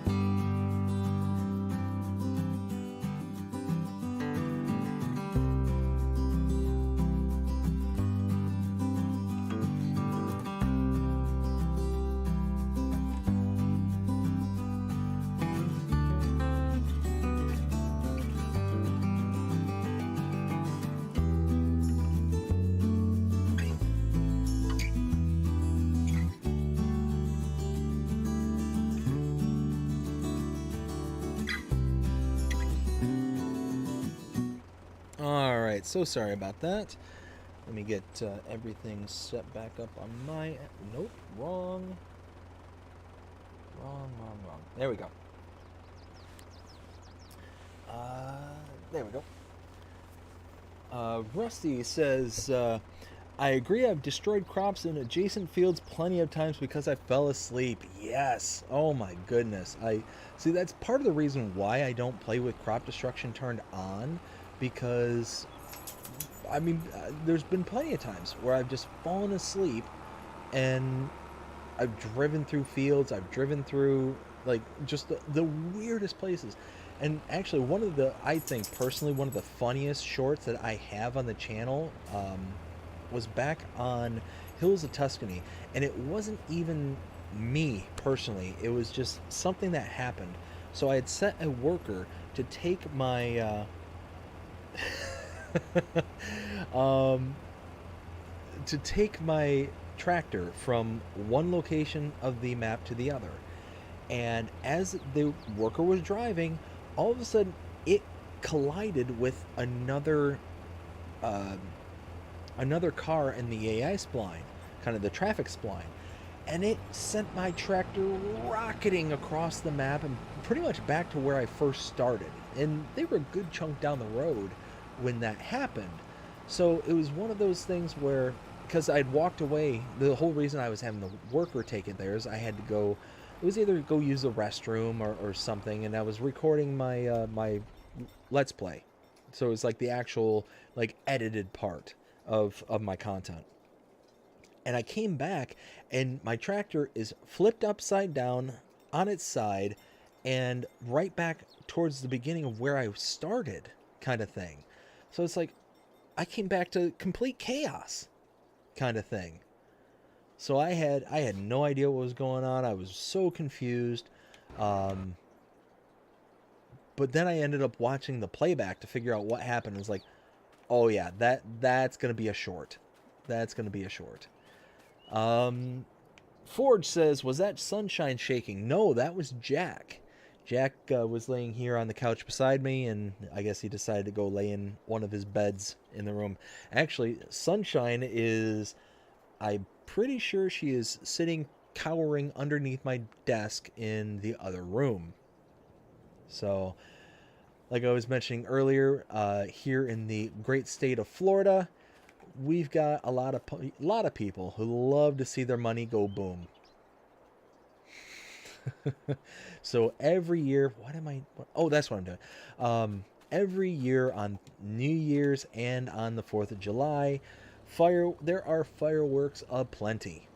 Fireworks aplenty. So, yeah, it's typically the worst times of the years for my dogs. Um, and I was mentioning how just completely blown away I was with our oldest male, Cole. He's the one. I think he's going senile. He's starting to get a bit aggressive in his age and whatnot. And it's one of those where he's normally the big baby. Like normally he'd be, cowering and doing his own thing, just beside himself, panting really heavy, and so much so that we had to get him, like something to help him stay calm.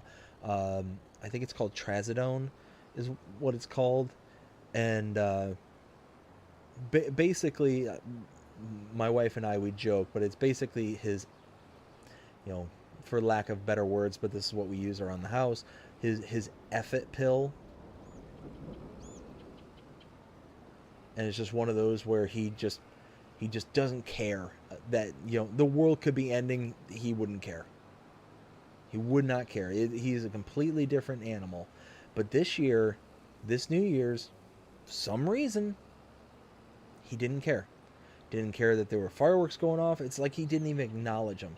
So it kind of made me sad, thinking he might be going deaf and just he couldn't hear it.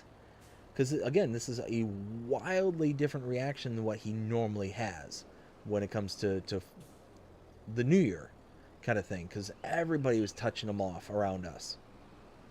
Like I said, a lot of people around us like to see their money go boom.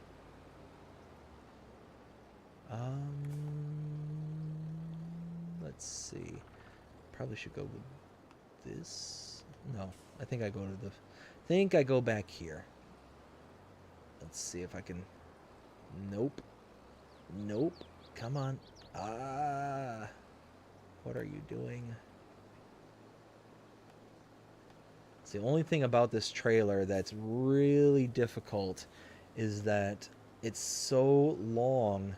It's not really built for this map. I tell you, I absolutely adore this trailer, and I wish that it worked more on some of the sell points that were around the map. It's so useful. You can really get a really good use out of it. You can switch it from a tipper to a bale trailer to a flatbed trailer to a liquids tanker to a slurry spreader to a lime and fertilizer spreader. Like, this thing is just the jack of all trades and master of all of them. Especially when you take into account the oversized capacities that it can do. So let's see, we're going to fill up using the lake right here. I don't know if I'm going to fill up, but... Ooh. Easy. Forge says, taking the scenic route. 100%, bud.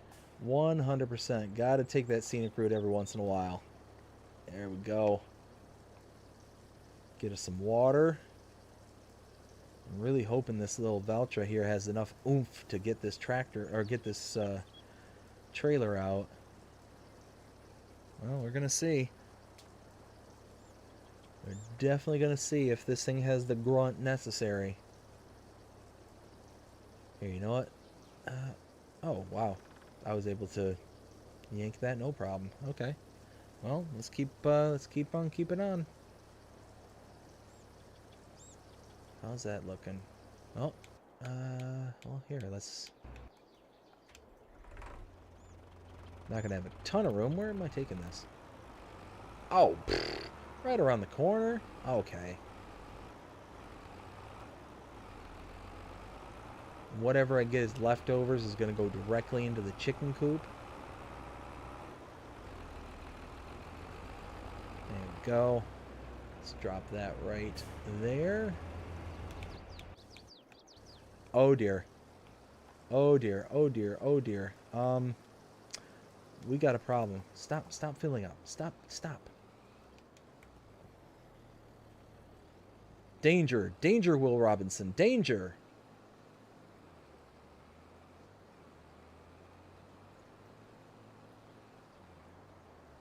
Oh dear. Oh dear. Um, hmm. Ah. Floaty. Oh my god. No. Evil. Evil. All right. Let's no.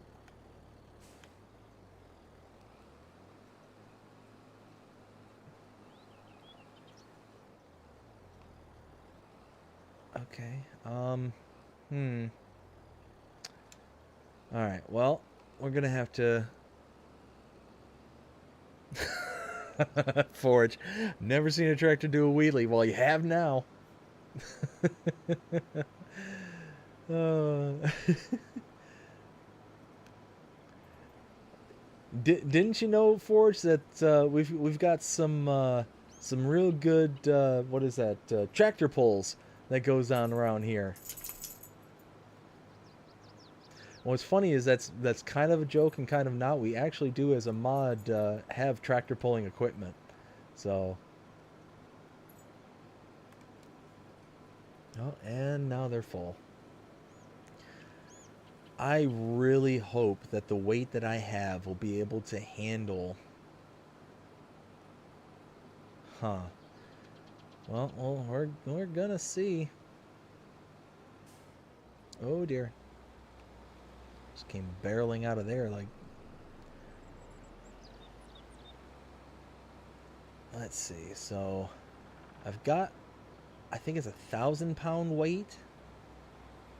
I've got it hooked up to the back of my, what is it? My G series. Yeah, there it is.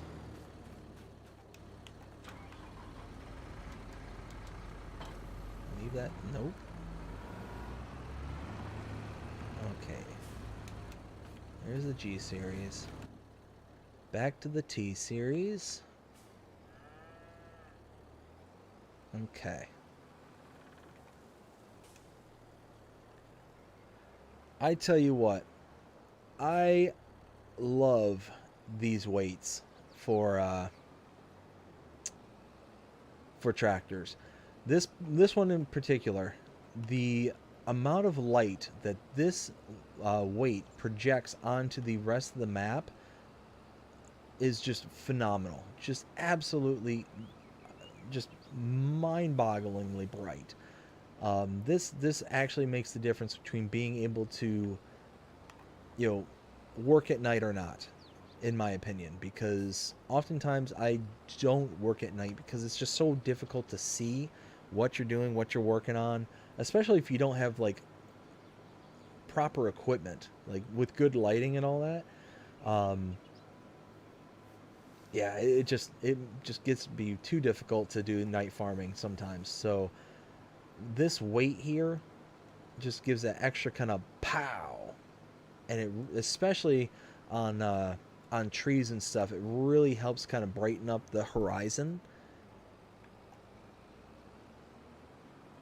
I forget what it's called. Is it the lightweight? I'll drop it before we get to the trailer again and see if it gives me the name. I think it's by Mantrid, if I'm not mistaken. I could be wrong about that one, though. Alright, let's drop it. Lizard lightweight. Yep, I was right. Okay. Ooh, okay. Okay. No. Okay. Okay. We're mm-hmm. Things are happening.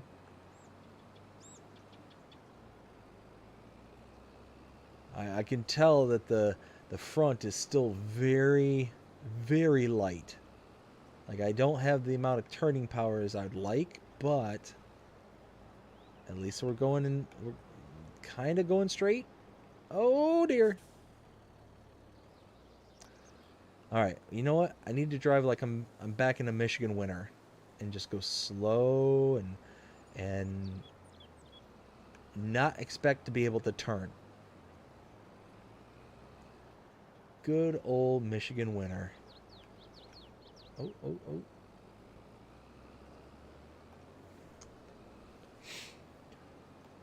What's funny is, like I mentioned earlier, I grew up and lived in Michigan for over 20 plus years, and sitting here mm, sitting here driving this tractor and how it's kind of handling right now reminds me of my very first car. So when I was 16, I had a manual transmission 1989 Ford Mustang. That was my whoops. That was my first car, and that was the first car I learned to drive. First, I learned to do winter driving in, and anybody who's familiar with the Mustang knows that they're rear wheel drive, and driving rear wheel drive in the wintertime is a lot of fun. It's a lot of fun. Um, Actually, funny side story, but for 2 years, my wife and I lived in Georgia, specifically in the Atlanta area. We were just outside of Atlanta, just north of it, in a little town. Well, it's not even little. I shouldn't say little, but in a town called Roswell. And oh, am I stuck? I'm stuck. Stop it. Just stop. Just why? No, come on. Come on. No, come on. You can do it. No. Oh my goodness. Look at all that articulation on the 3-point link. Why? Come on. Start. You can do it.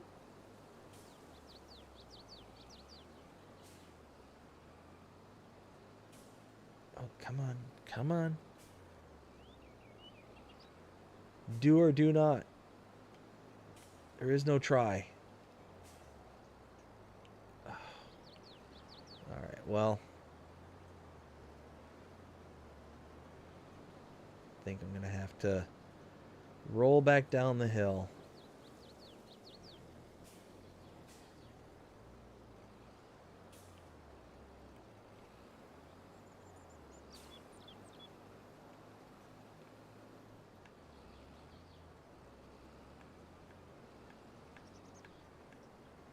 Come on.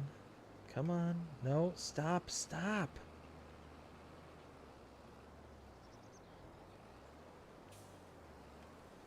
Ay, ay, ay, ay, ay.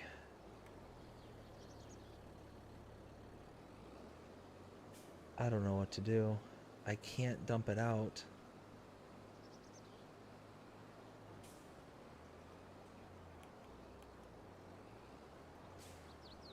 I might have to lease some equipment to be able to power this through.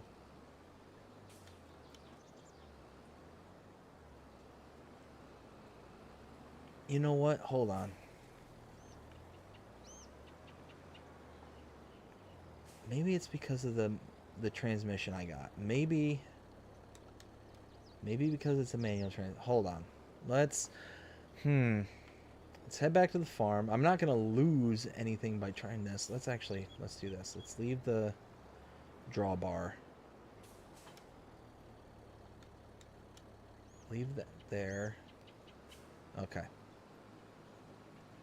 And take this back to the farm. We're gonna go ahead and get my smaller tractor and see if the CVT transmission that I have on that is going to cause less of an issue. So I think what's happening is that it keeps trying to shift, or it keeps trying to get into low gear, and then just makes it all bleh. If this doesn't work, then I'm gonna have to get a different set of equipment that's whoops.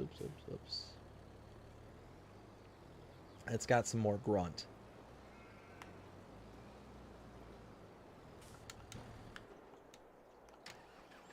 See, this is a smaller tractor. It's smaller horsepower. Now, this does have wide tires. Is it?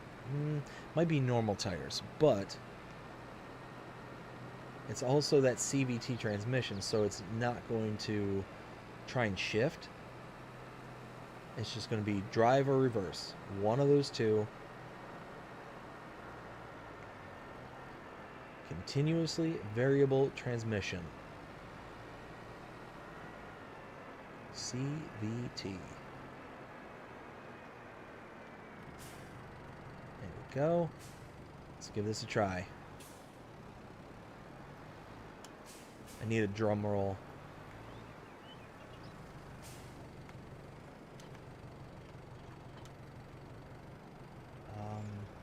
What? What?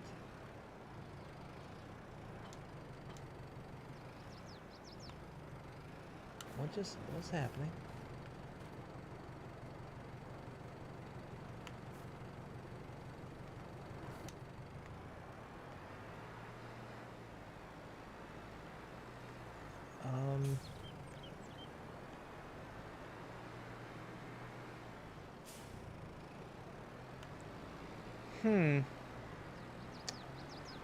Methinks I done messed up. Boop. Did it just need a little boopage? Just a little boopage? Nope.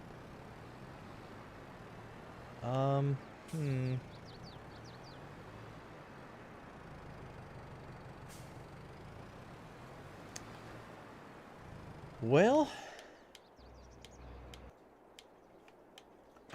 I think I done messed up big time, guys. Holy smokes. I think I messed up big time.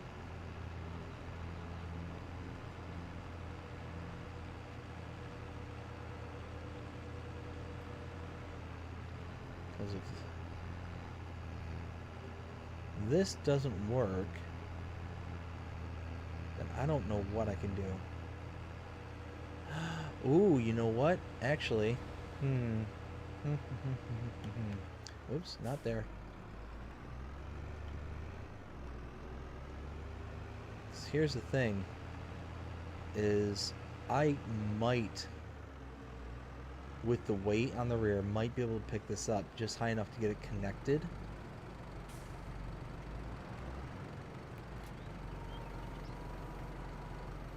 Yeah, not even a little bit.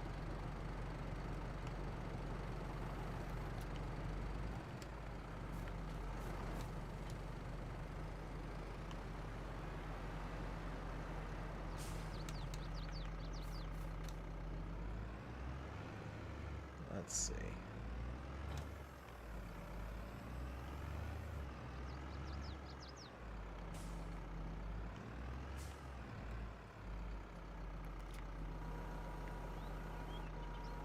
Not even a little bit.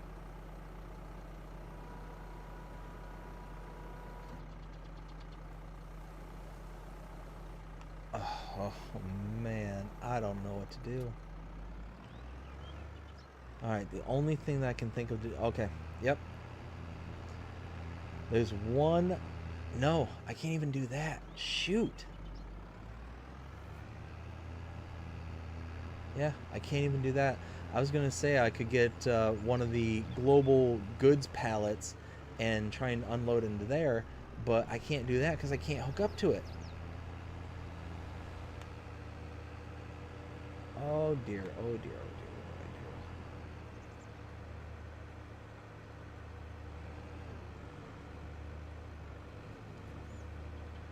oh dear.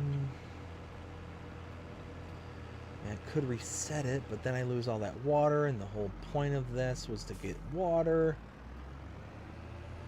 But do I take the risk of money? Lots and lots of money.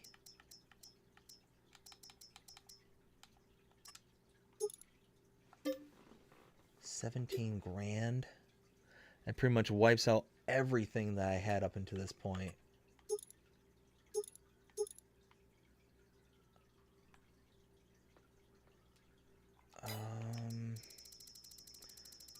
kind of mods do I... Oh, I could use one of these big cases.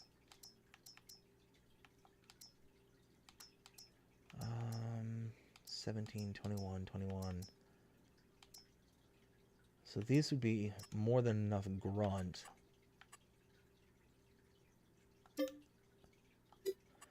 But getting them down the road is going to be a nightmare unless I do singles. Yep, that's what we're going to have to do. Wiggle bottom tractor to the rescue. Whenever in doubt, get a wiggle bottom. And for those new to the channel, don't know what I mean by wiggle bottom, need I say more?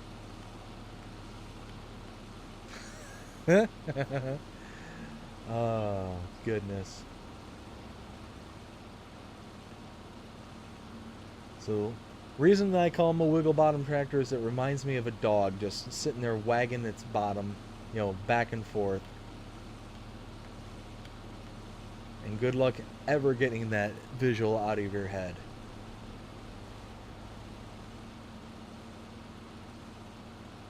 I just wish that this tractor was a little bit faster.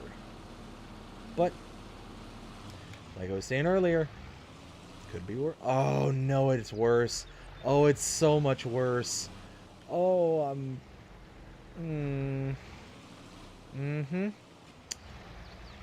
don't have a 3-point link.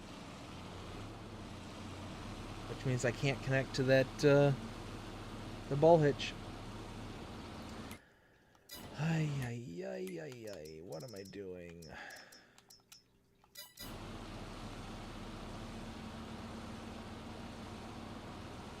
What was I thinking?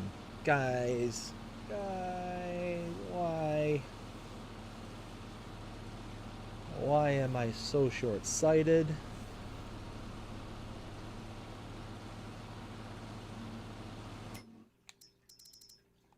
I can lease one of those mobile 3-point hitches that hooks onto the back of this.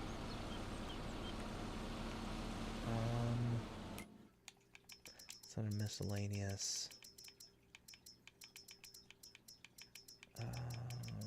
Where? There's one. There we go.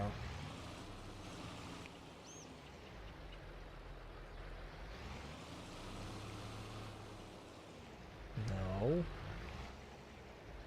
I am just making a royal. Ah! Okay. Okay. Just complete hash of all this.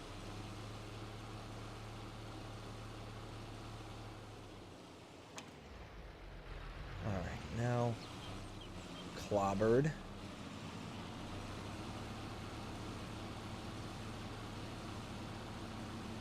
Alright.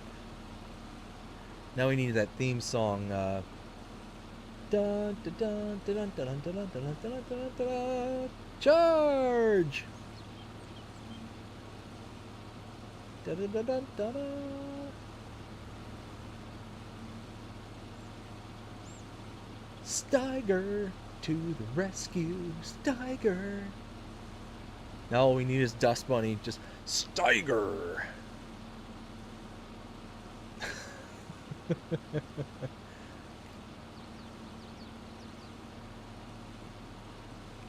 Alright, no. Why? Why traffic?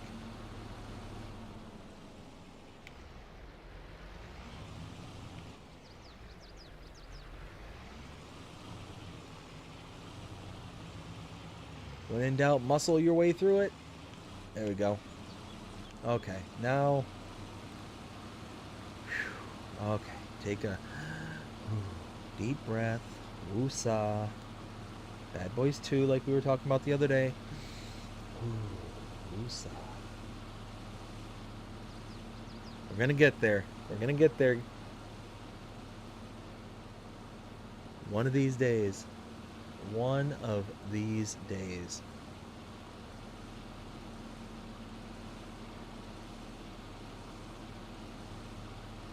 Let's see, where is it?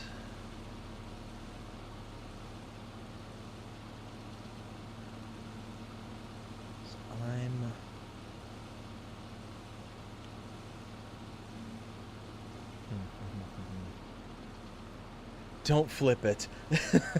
No promises, Forge. No promises at all. At this point, anything is possible. Heck, for all we know, this giant 21-ton Steiger is just going to go rocketing across the screen as we speak. I don't know why, I don't know how, but one way or another, it could happen.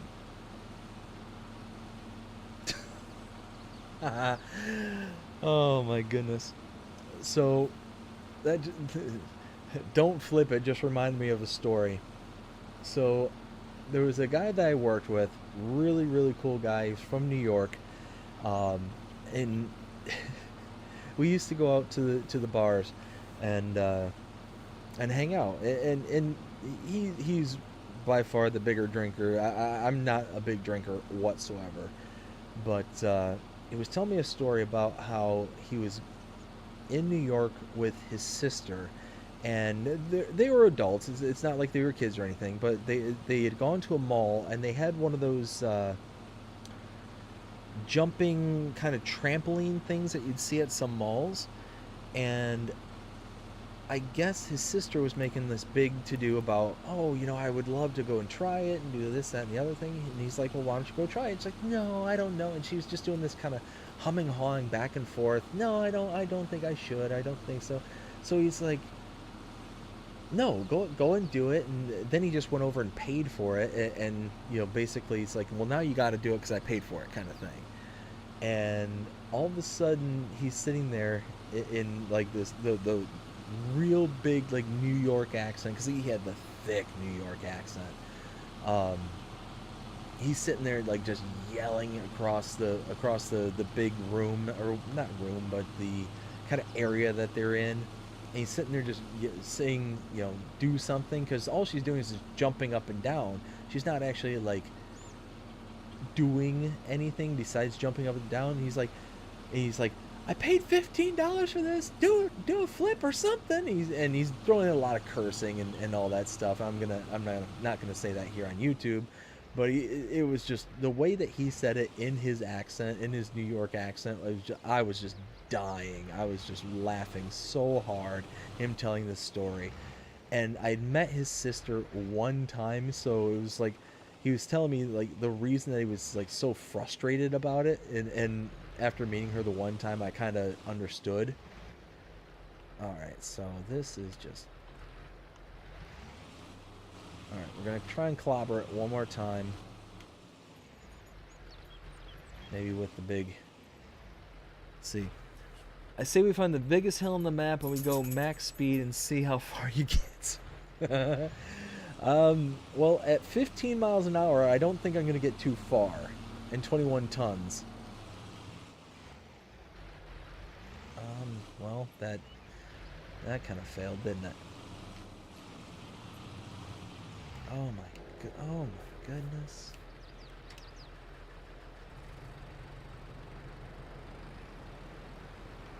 If only I could hook up to the sway bar. If I could connect to it, then we could, you know, potentially work something out here. I could get this trailer to... Oh my goodness. I think I'm gonna have to reset it. God, I don't wanna. I don't wanna.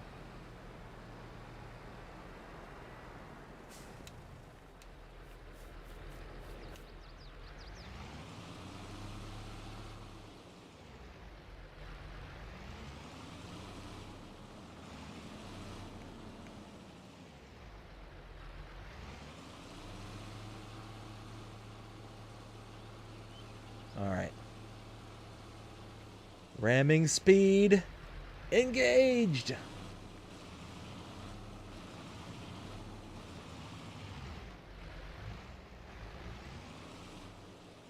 Alright, not so much.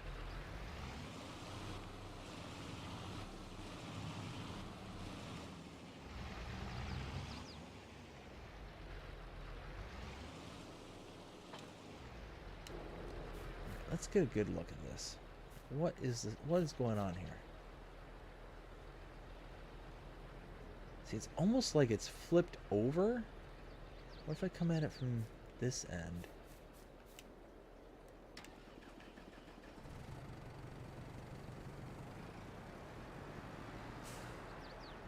Something like this, maybe? Is it my birthday? It is. Yay! We did it!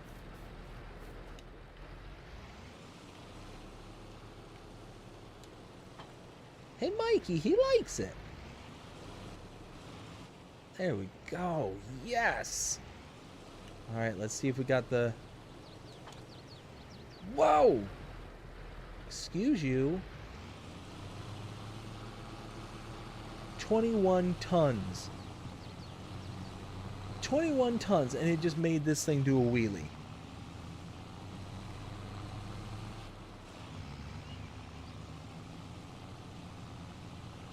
There we go. Now... Oh, come on. Come on. Turn. Turn. Please. No. Please, don't trip on the finish line now.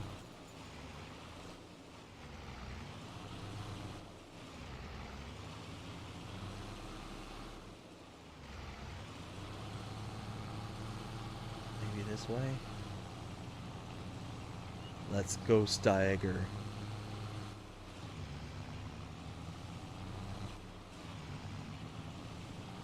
Anybody here seen that Team America World Police way back in the day from Trey Parker and Matt Stone? For some reason, they kind of America, yeah, that keeps running in my head right now. Except instead of America, it's Steiger, yeah. I don't know. My brain works in mysterious ways.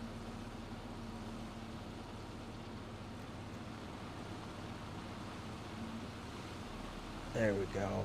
There we go. Now, okay, now we can finally relax and the woosahs. Again, I keep saying it, could be worse. No, not true. Finish line is right here, please. Come on. Now all of a sudden Happy Gilmore is in my head.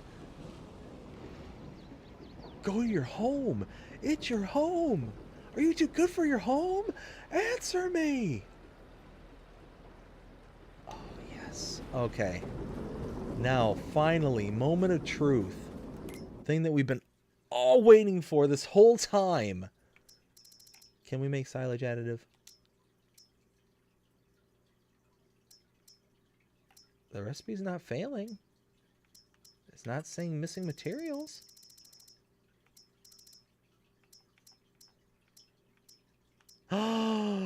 It's making silage additive. Ooh, I like it. Oh, now Tim McGraw. I like it. I love it. I want some more of it. Nice. All right. Bad trailer. Bad. You behave next time. Alright, let's... Whew. Oh, and I left that running for some silly reason.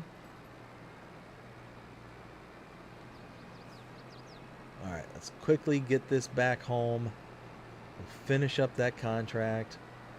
Holy smokes.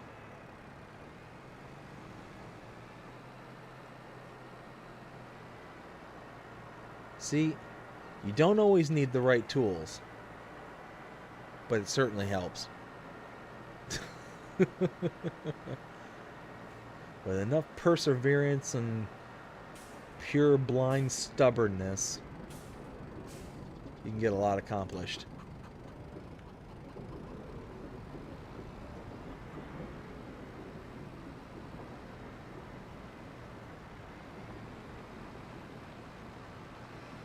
Let's get this back. We are making silage additive with just water. Love it.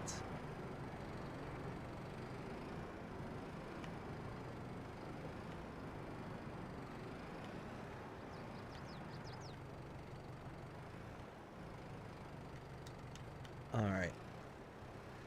That... Trailer, you're in timeout right now.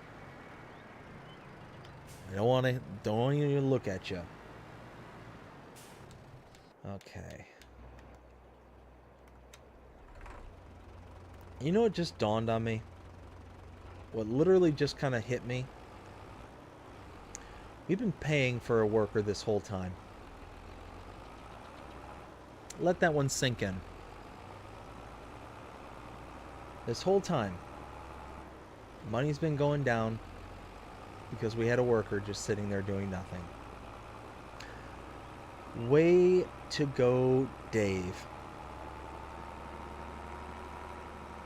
Wow. Just wow. Ay,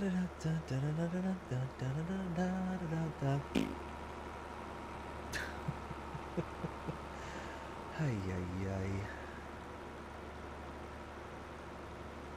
And it was at this point he knew he messed up.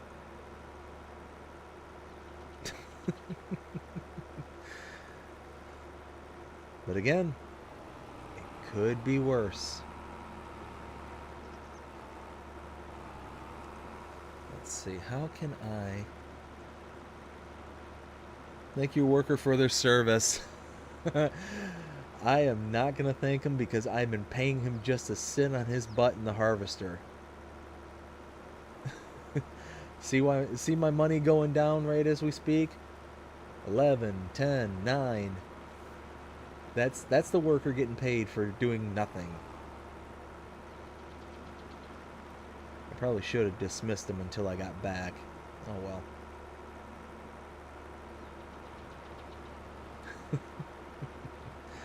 I have no idea what is happening here tonight.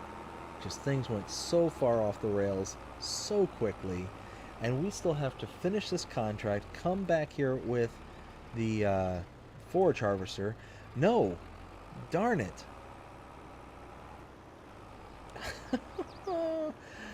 I was just sitting there saying the trailer's naughty and it's in timeout. I don't even want to look at it. I need the trailer. I need the trailer. I was gonna pick up the straw. Oh my goodness. Yep.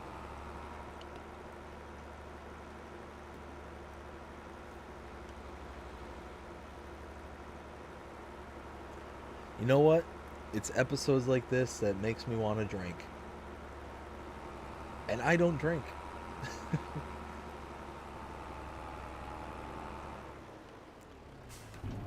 You know what's funny is I think the last time I've consumed alcohol, just flat out consumed it, let alone in excess, was on my bachelor party over 10 years ago. It's been a while. I'm not a big drinker. I'm not, I don't know, just not something I ever got into. I think it was I just did my fair share, like more than my fair share, when I was younger, and then just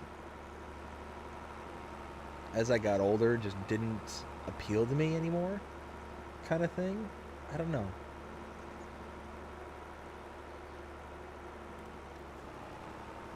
I don't know, just never,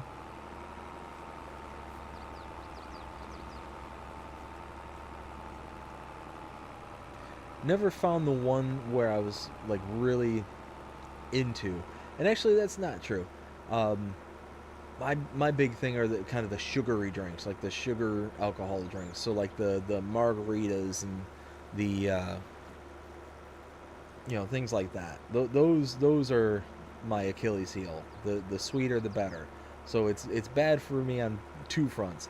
The alcohol, which and then the sugar. All that sugar. Just doesn't work nowadays.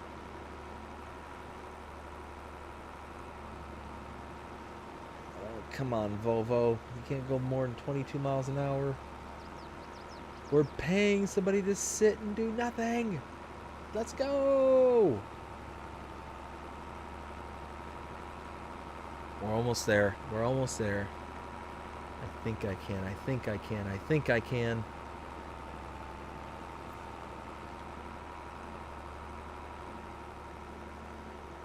Oh, we're so close. We're so close. Come on. Come on. Wish there was an entrance like right here.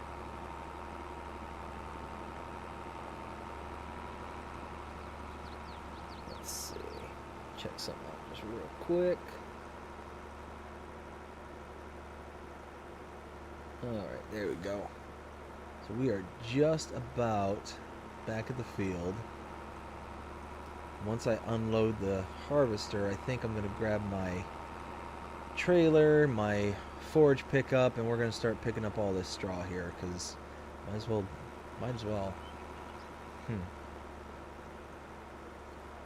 Let's go ahead and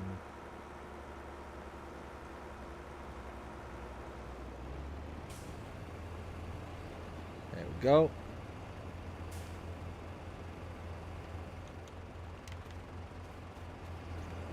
You, hey, get to work. No, not that one.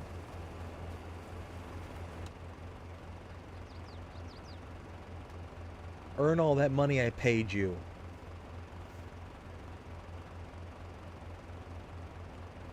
Okay, we're almost there. We're almost there.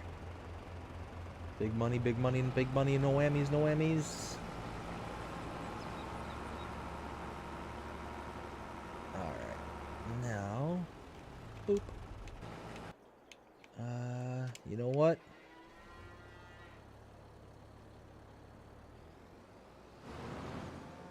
Okay. There's our... This is our big Valtra. Which, oops, did I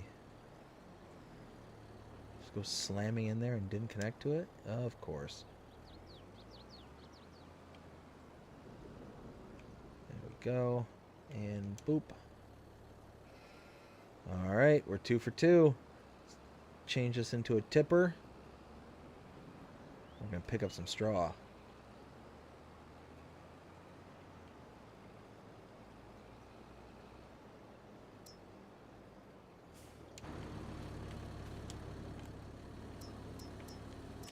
Convert this.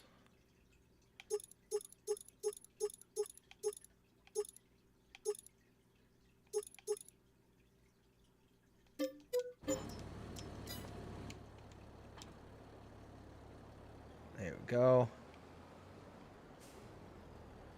So for the purposes of the live streams and whatnot, I don't mind, you know, slapping together some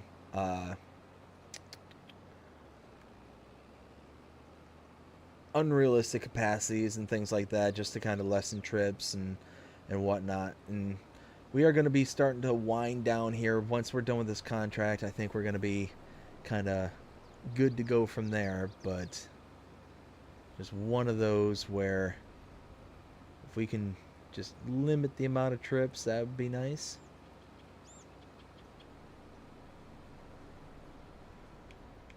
Nope, this is my turn right here. There we go.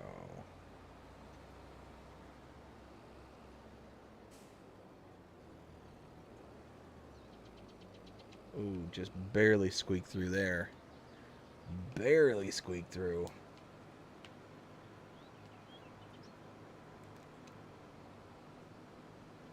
Let's see. Oops, just something occurred to me. Oops, no. Okay. There we go. Oh, and hit another tree. Add that to the crash counter. Oh, come on. Come on, manual transmission, let's go! There we go. Now we're starting to get up there. Boop. Alright, let's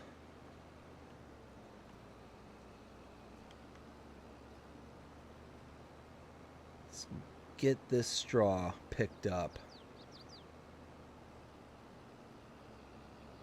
But like I was saying, this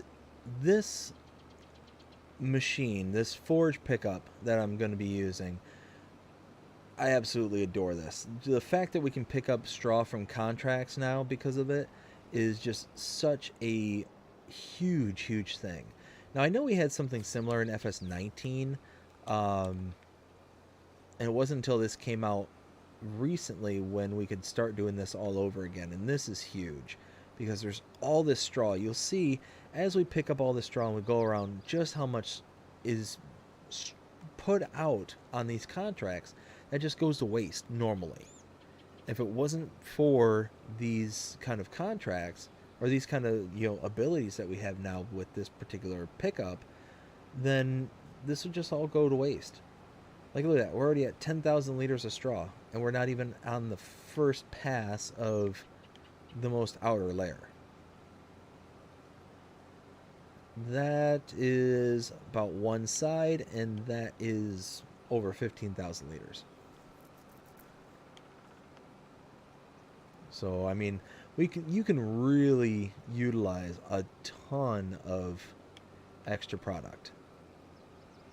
Ooh, ooh, ooh, ooh, ooh.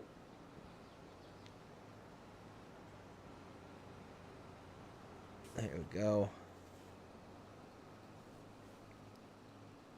So close, so close. Come on.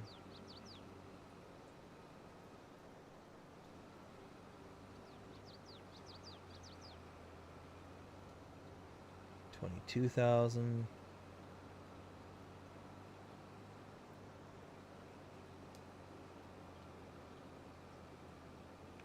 Let's see that. Okay, yeah, that trailer's way up there. I just gotta be careful I don't go and smack into it or something silly like that.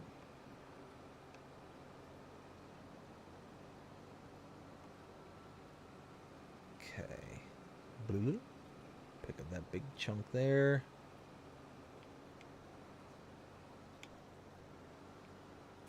Yes, there we go. Come on, come on, come on. Let's go, let's go. Oh, little chunk I missed there too. There we go.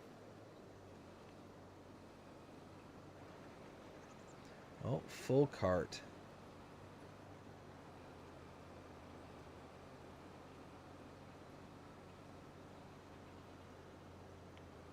There we go.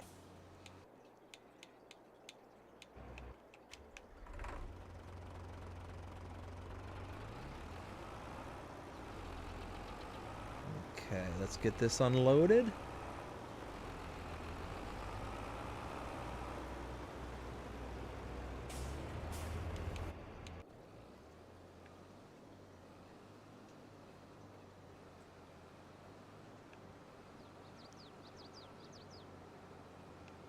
Wow, we're already up to 40,000 liters of straw.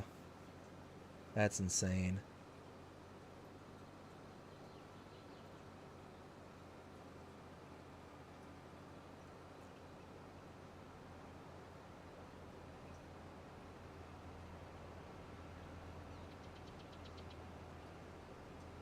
Oh, and there's 50.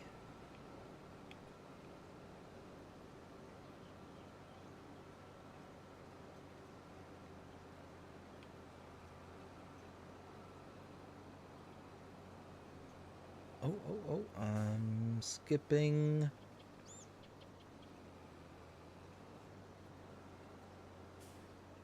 You can't miss these chunks. These chunks, like, every little bit is money. Like, at the end of the day, it boils down to money. Take the couple extra seconds, go back over it, because what's happening?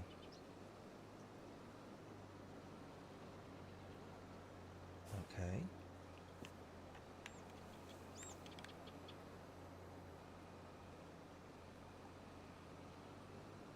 Huh. That was odd. That was very odd. I don't know what happened there.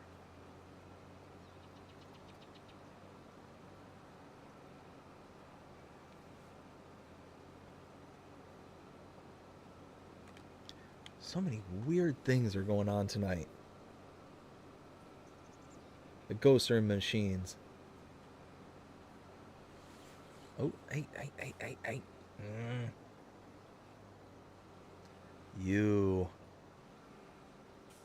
You're good, you. We will. We will persevere. We will not be defeated.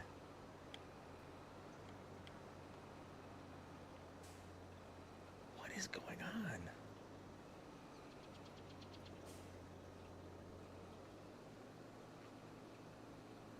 I am so confused.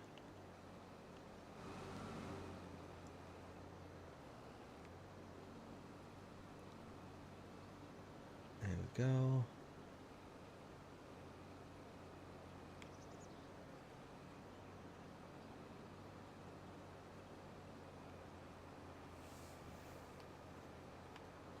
We're getting there.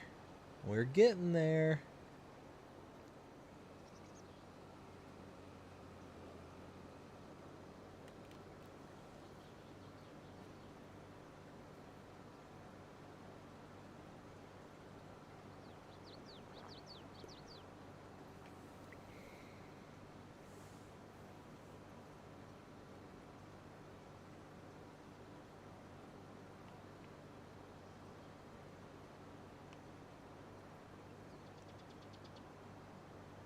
Okay, so we're just zipping around trying to get this last little bit done. Once we get this little bit done,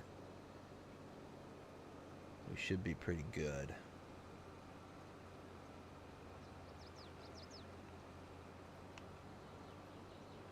Let's see, how are they doing? So they're still chugging.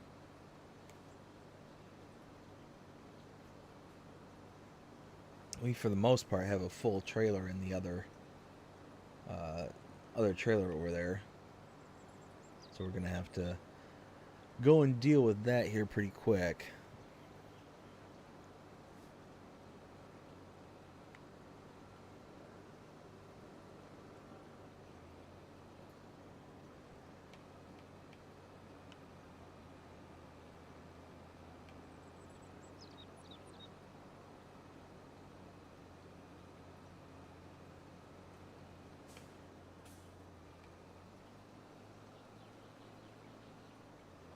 Come on.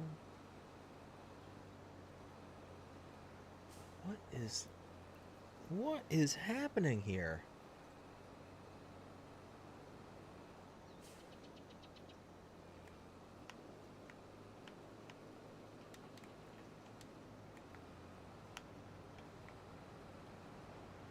All right, well, I don't know. I have no clue why it's doing the things that it is doing. I'm just going to nod and smile and move along. Oh, nice. It's all done. We're at 113,000 liters of straw. I'm glad I bulked up the trailer.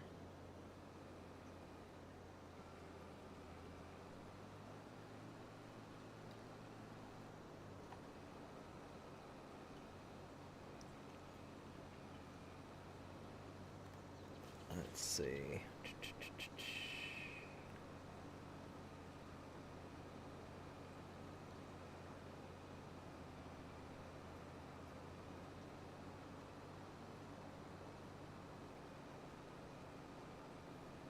We are so close.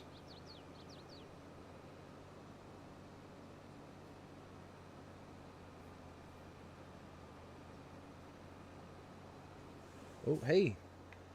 I am not looking at the screen. What is going on here? There we go. Okay.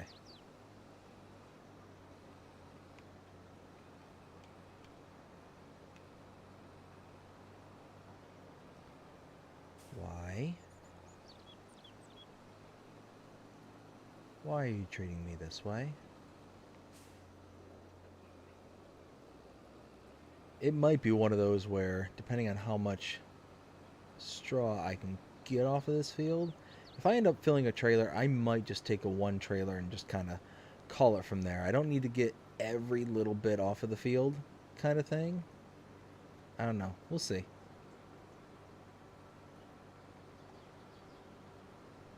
Yeah, see, it's starting to...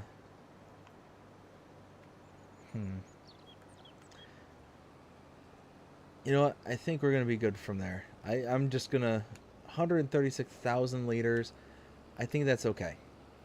No need to get greedy. So let's go ahead and get this straw to the farm. Once we get the straw to the farm, we will... let me think. We'll dump out... Maybe...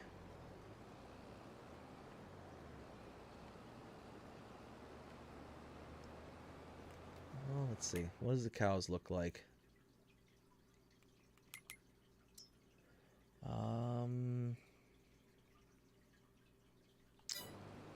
Okay, about 25,000 or 250,000. Yeah. Can dump a little inside and maybe do half and half. Maybe we got 136, so about 60. Oops. Shoot.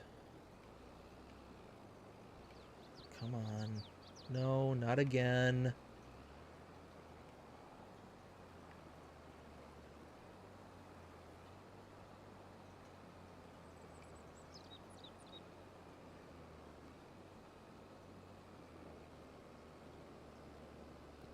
Oh, come on now. What are you doing to me here?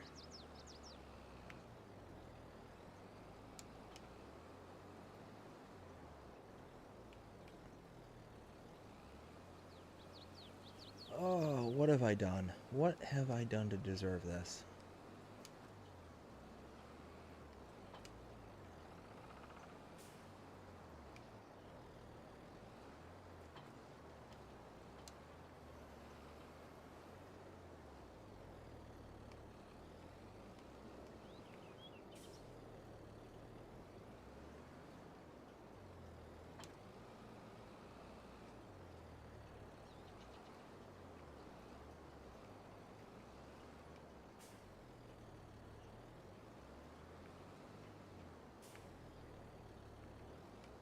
Okay, there we go. Maybe. Maybe not.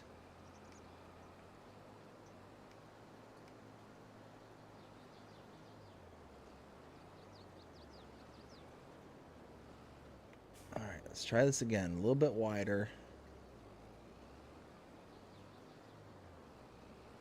Maybe. Maybe. Yay! We did it! We did it. Hey, Mikey, he likes it. Well, I certainly do. Okay. Whew. Man, oh man, oh man. I don't know what's going on here tonight. Like, this is probably the absolute worst that I have done at trying to get things from point A to point B in a long time. Long time. I don't get it. I just don't get it. Nope. Nope. That's a tree. Or a hedge. Or things. Not meant to be driven through.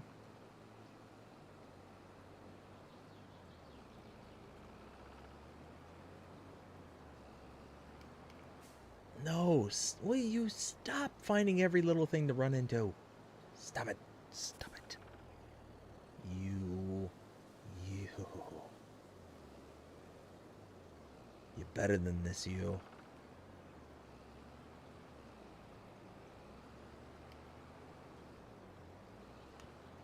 Okay, here we go.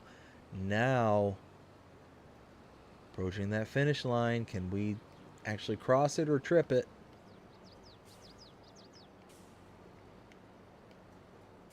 Tripped it. Ah. Okay. Come on, we can do it. We're almost there.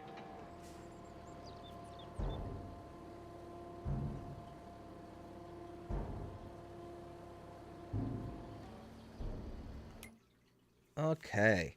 321,000 liters of straw, so that's tons and tons and tons of straw for now.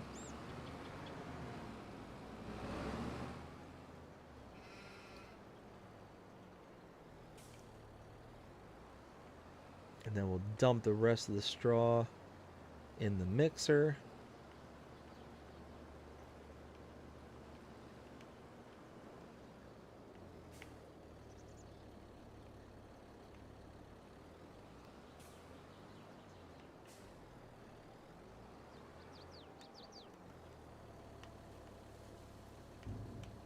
There we go.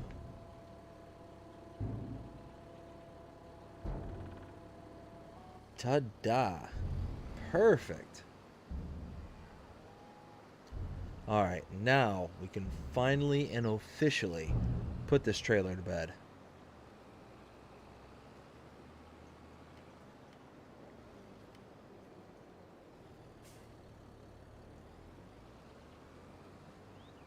There we go. Oh. Nope.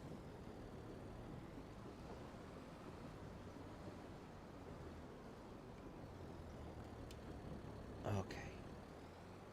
Just quietly and with as little acknowledgement as possible.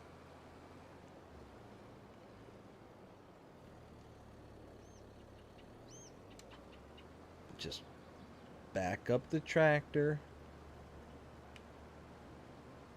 and walk away like nothing has happened whatsoever.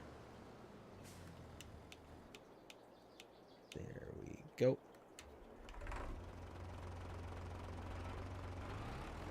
I mean, we left a good chunk here in the field, but it's one of those that no need to get greedy.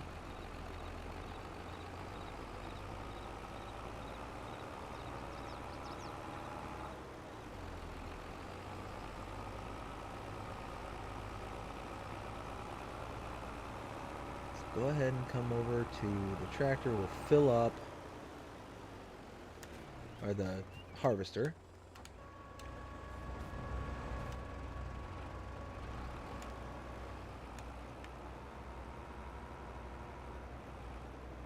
There we go. Top off the trailer.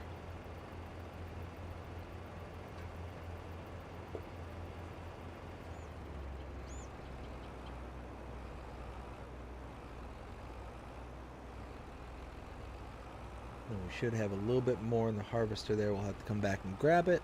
But after we grab it, we should be done. Let's see. This is going back to the farmer's market. I wish there was a more direct route. But there's really not.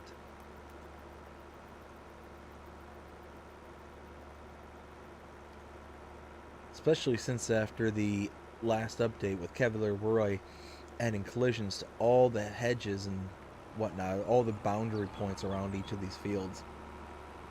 Whereas before you could cut through these and just kind of make a straight-ish shot.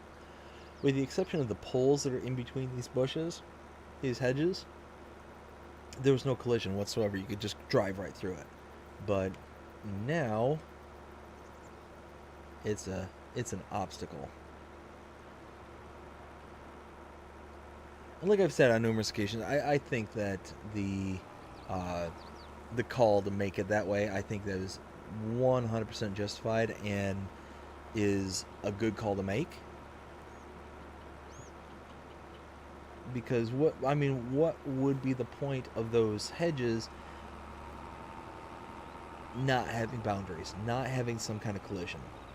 I mean, they're supposed to be the, they're supposed to be the boundary. They're supposed to be the place where you can't go through.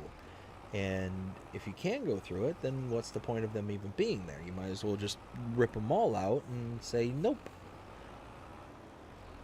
And then on top of that as well, you also get the removable poles. So Kevlar Roy, I guess one of his testers, I think is what he said, stated that, if you really don't want to have the collisions, then take out the hedge, kind of thing. You can just cut it down and you're fine. And yeah, I agree. And so did Roy. Whoa, easy. Okay, I don't think I'm going to complete on this. I need to pay attention though because I want to keep all this grain or as much as possible for the chickens.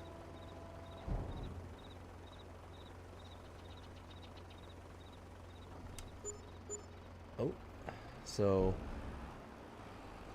I did fill it up, but there should be a fair bit left at the harvester, and that can go right to the farm. So let's get that done real fast, and then we'll start drawing this to a close.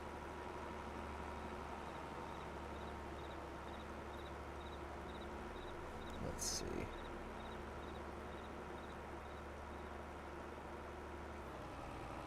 Oops.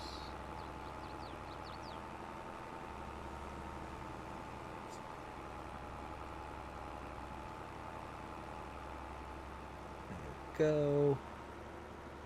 We are almost there. Almost there. So close. So close. On the road again. Can't wait to get on the road again.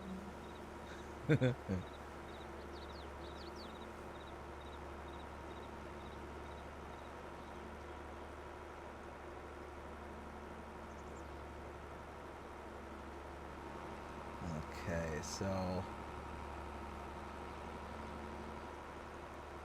I didn't bother to look to see how much feed was left there in the harvester. I really hope it was worth coming all the way out here for 22 miles an hour.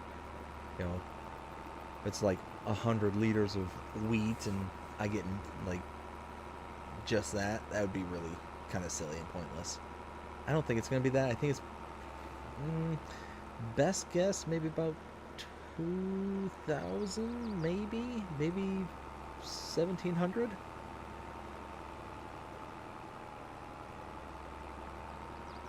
I don't know. Let's see what we got here.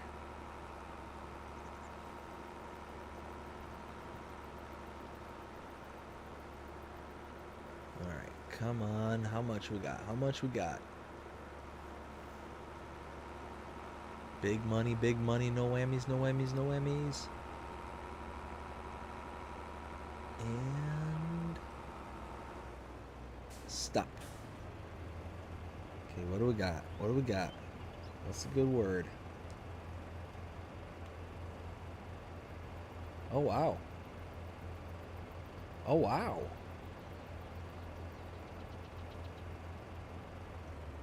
Wow, 46. Wow, I was way off. And it's complete. That's all mine. 4,600 liters. Wow. I guess like 20, well, low twos, high ones is what I guessed. So, hey. 4,600, that'll go a little ways for the chickens. Get us back up around 11 grand worth of feed for the chickens. That's not bad at all.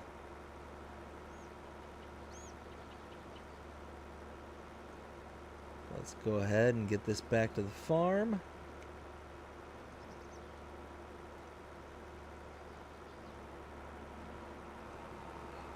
Oh wow, I didn't realize how late it was already. Holy smokes. 12:30 my time. Woo, boy. That's alright though. That's okay. We're going to power through this. We're going to get there. Come on, little Volvo. I think you can. I think you can. Got this. You got this. Come on. Think positive.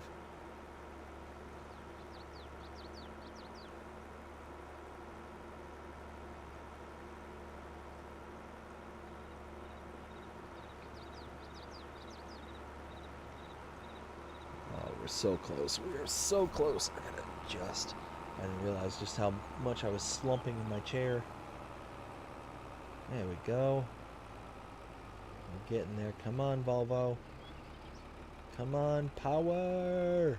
Power!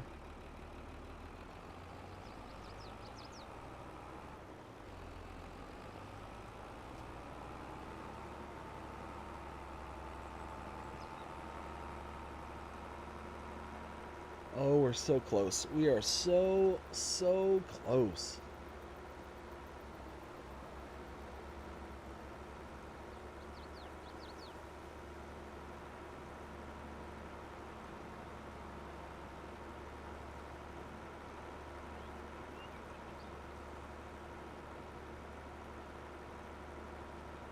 Alright, so let's go ahead and whip around.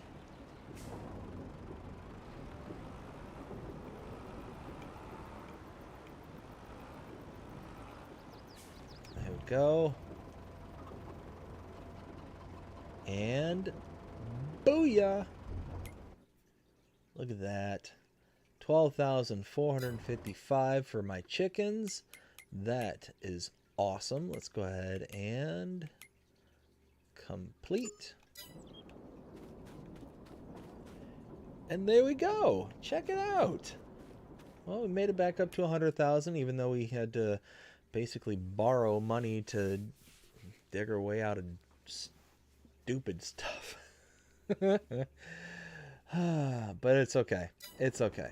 And everything's said and done, we got what we needed. We did everything.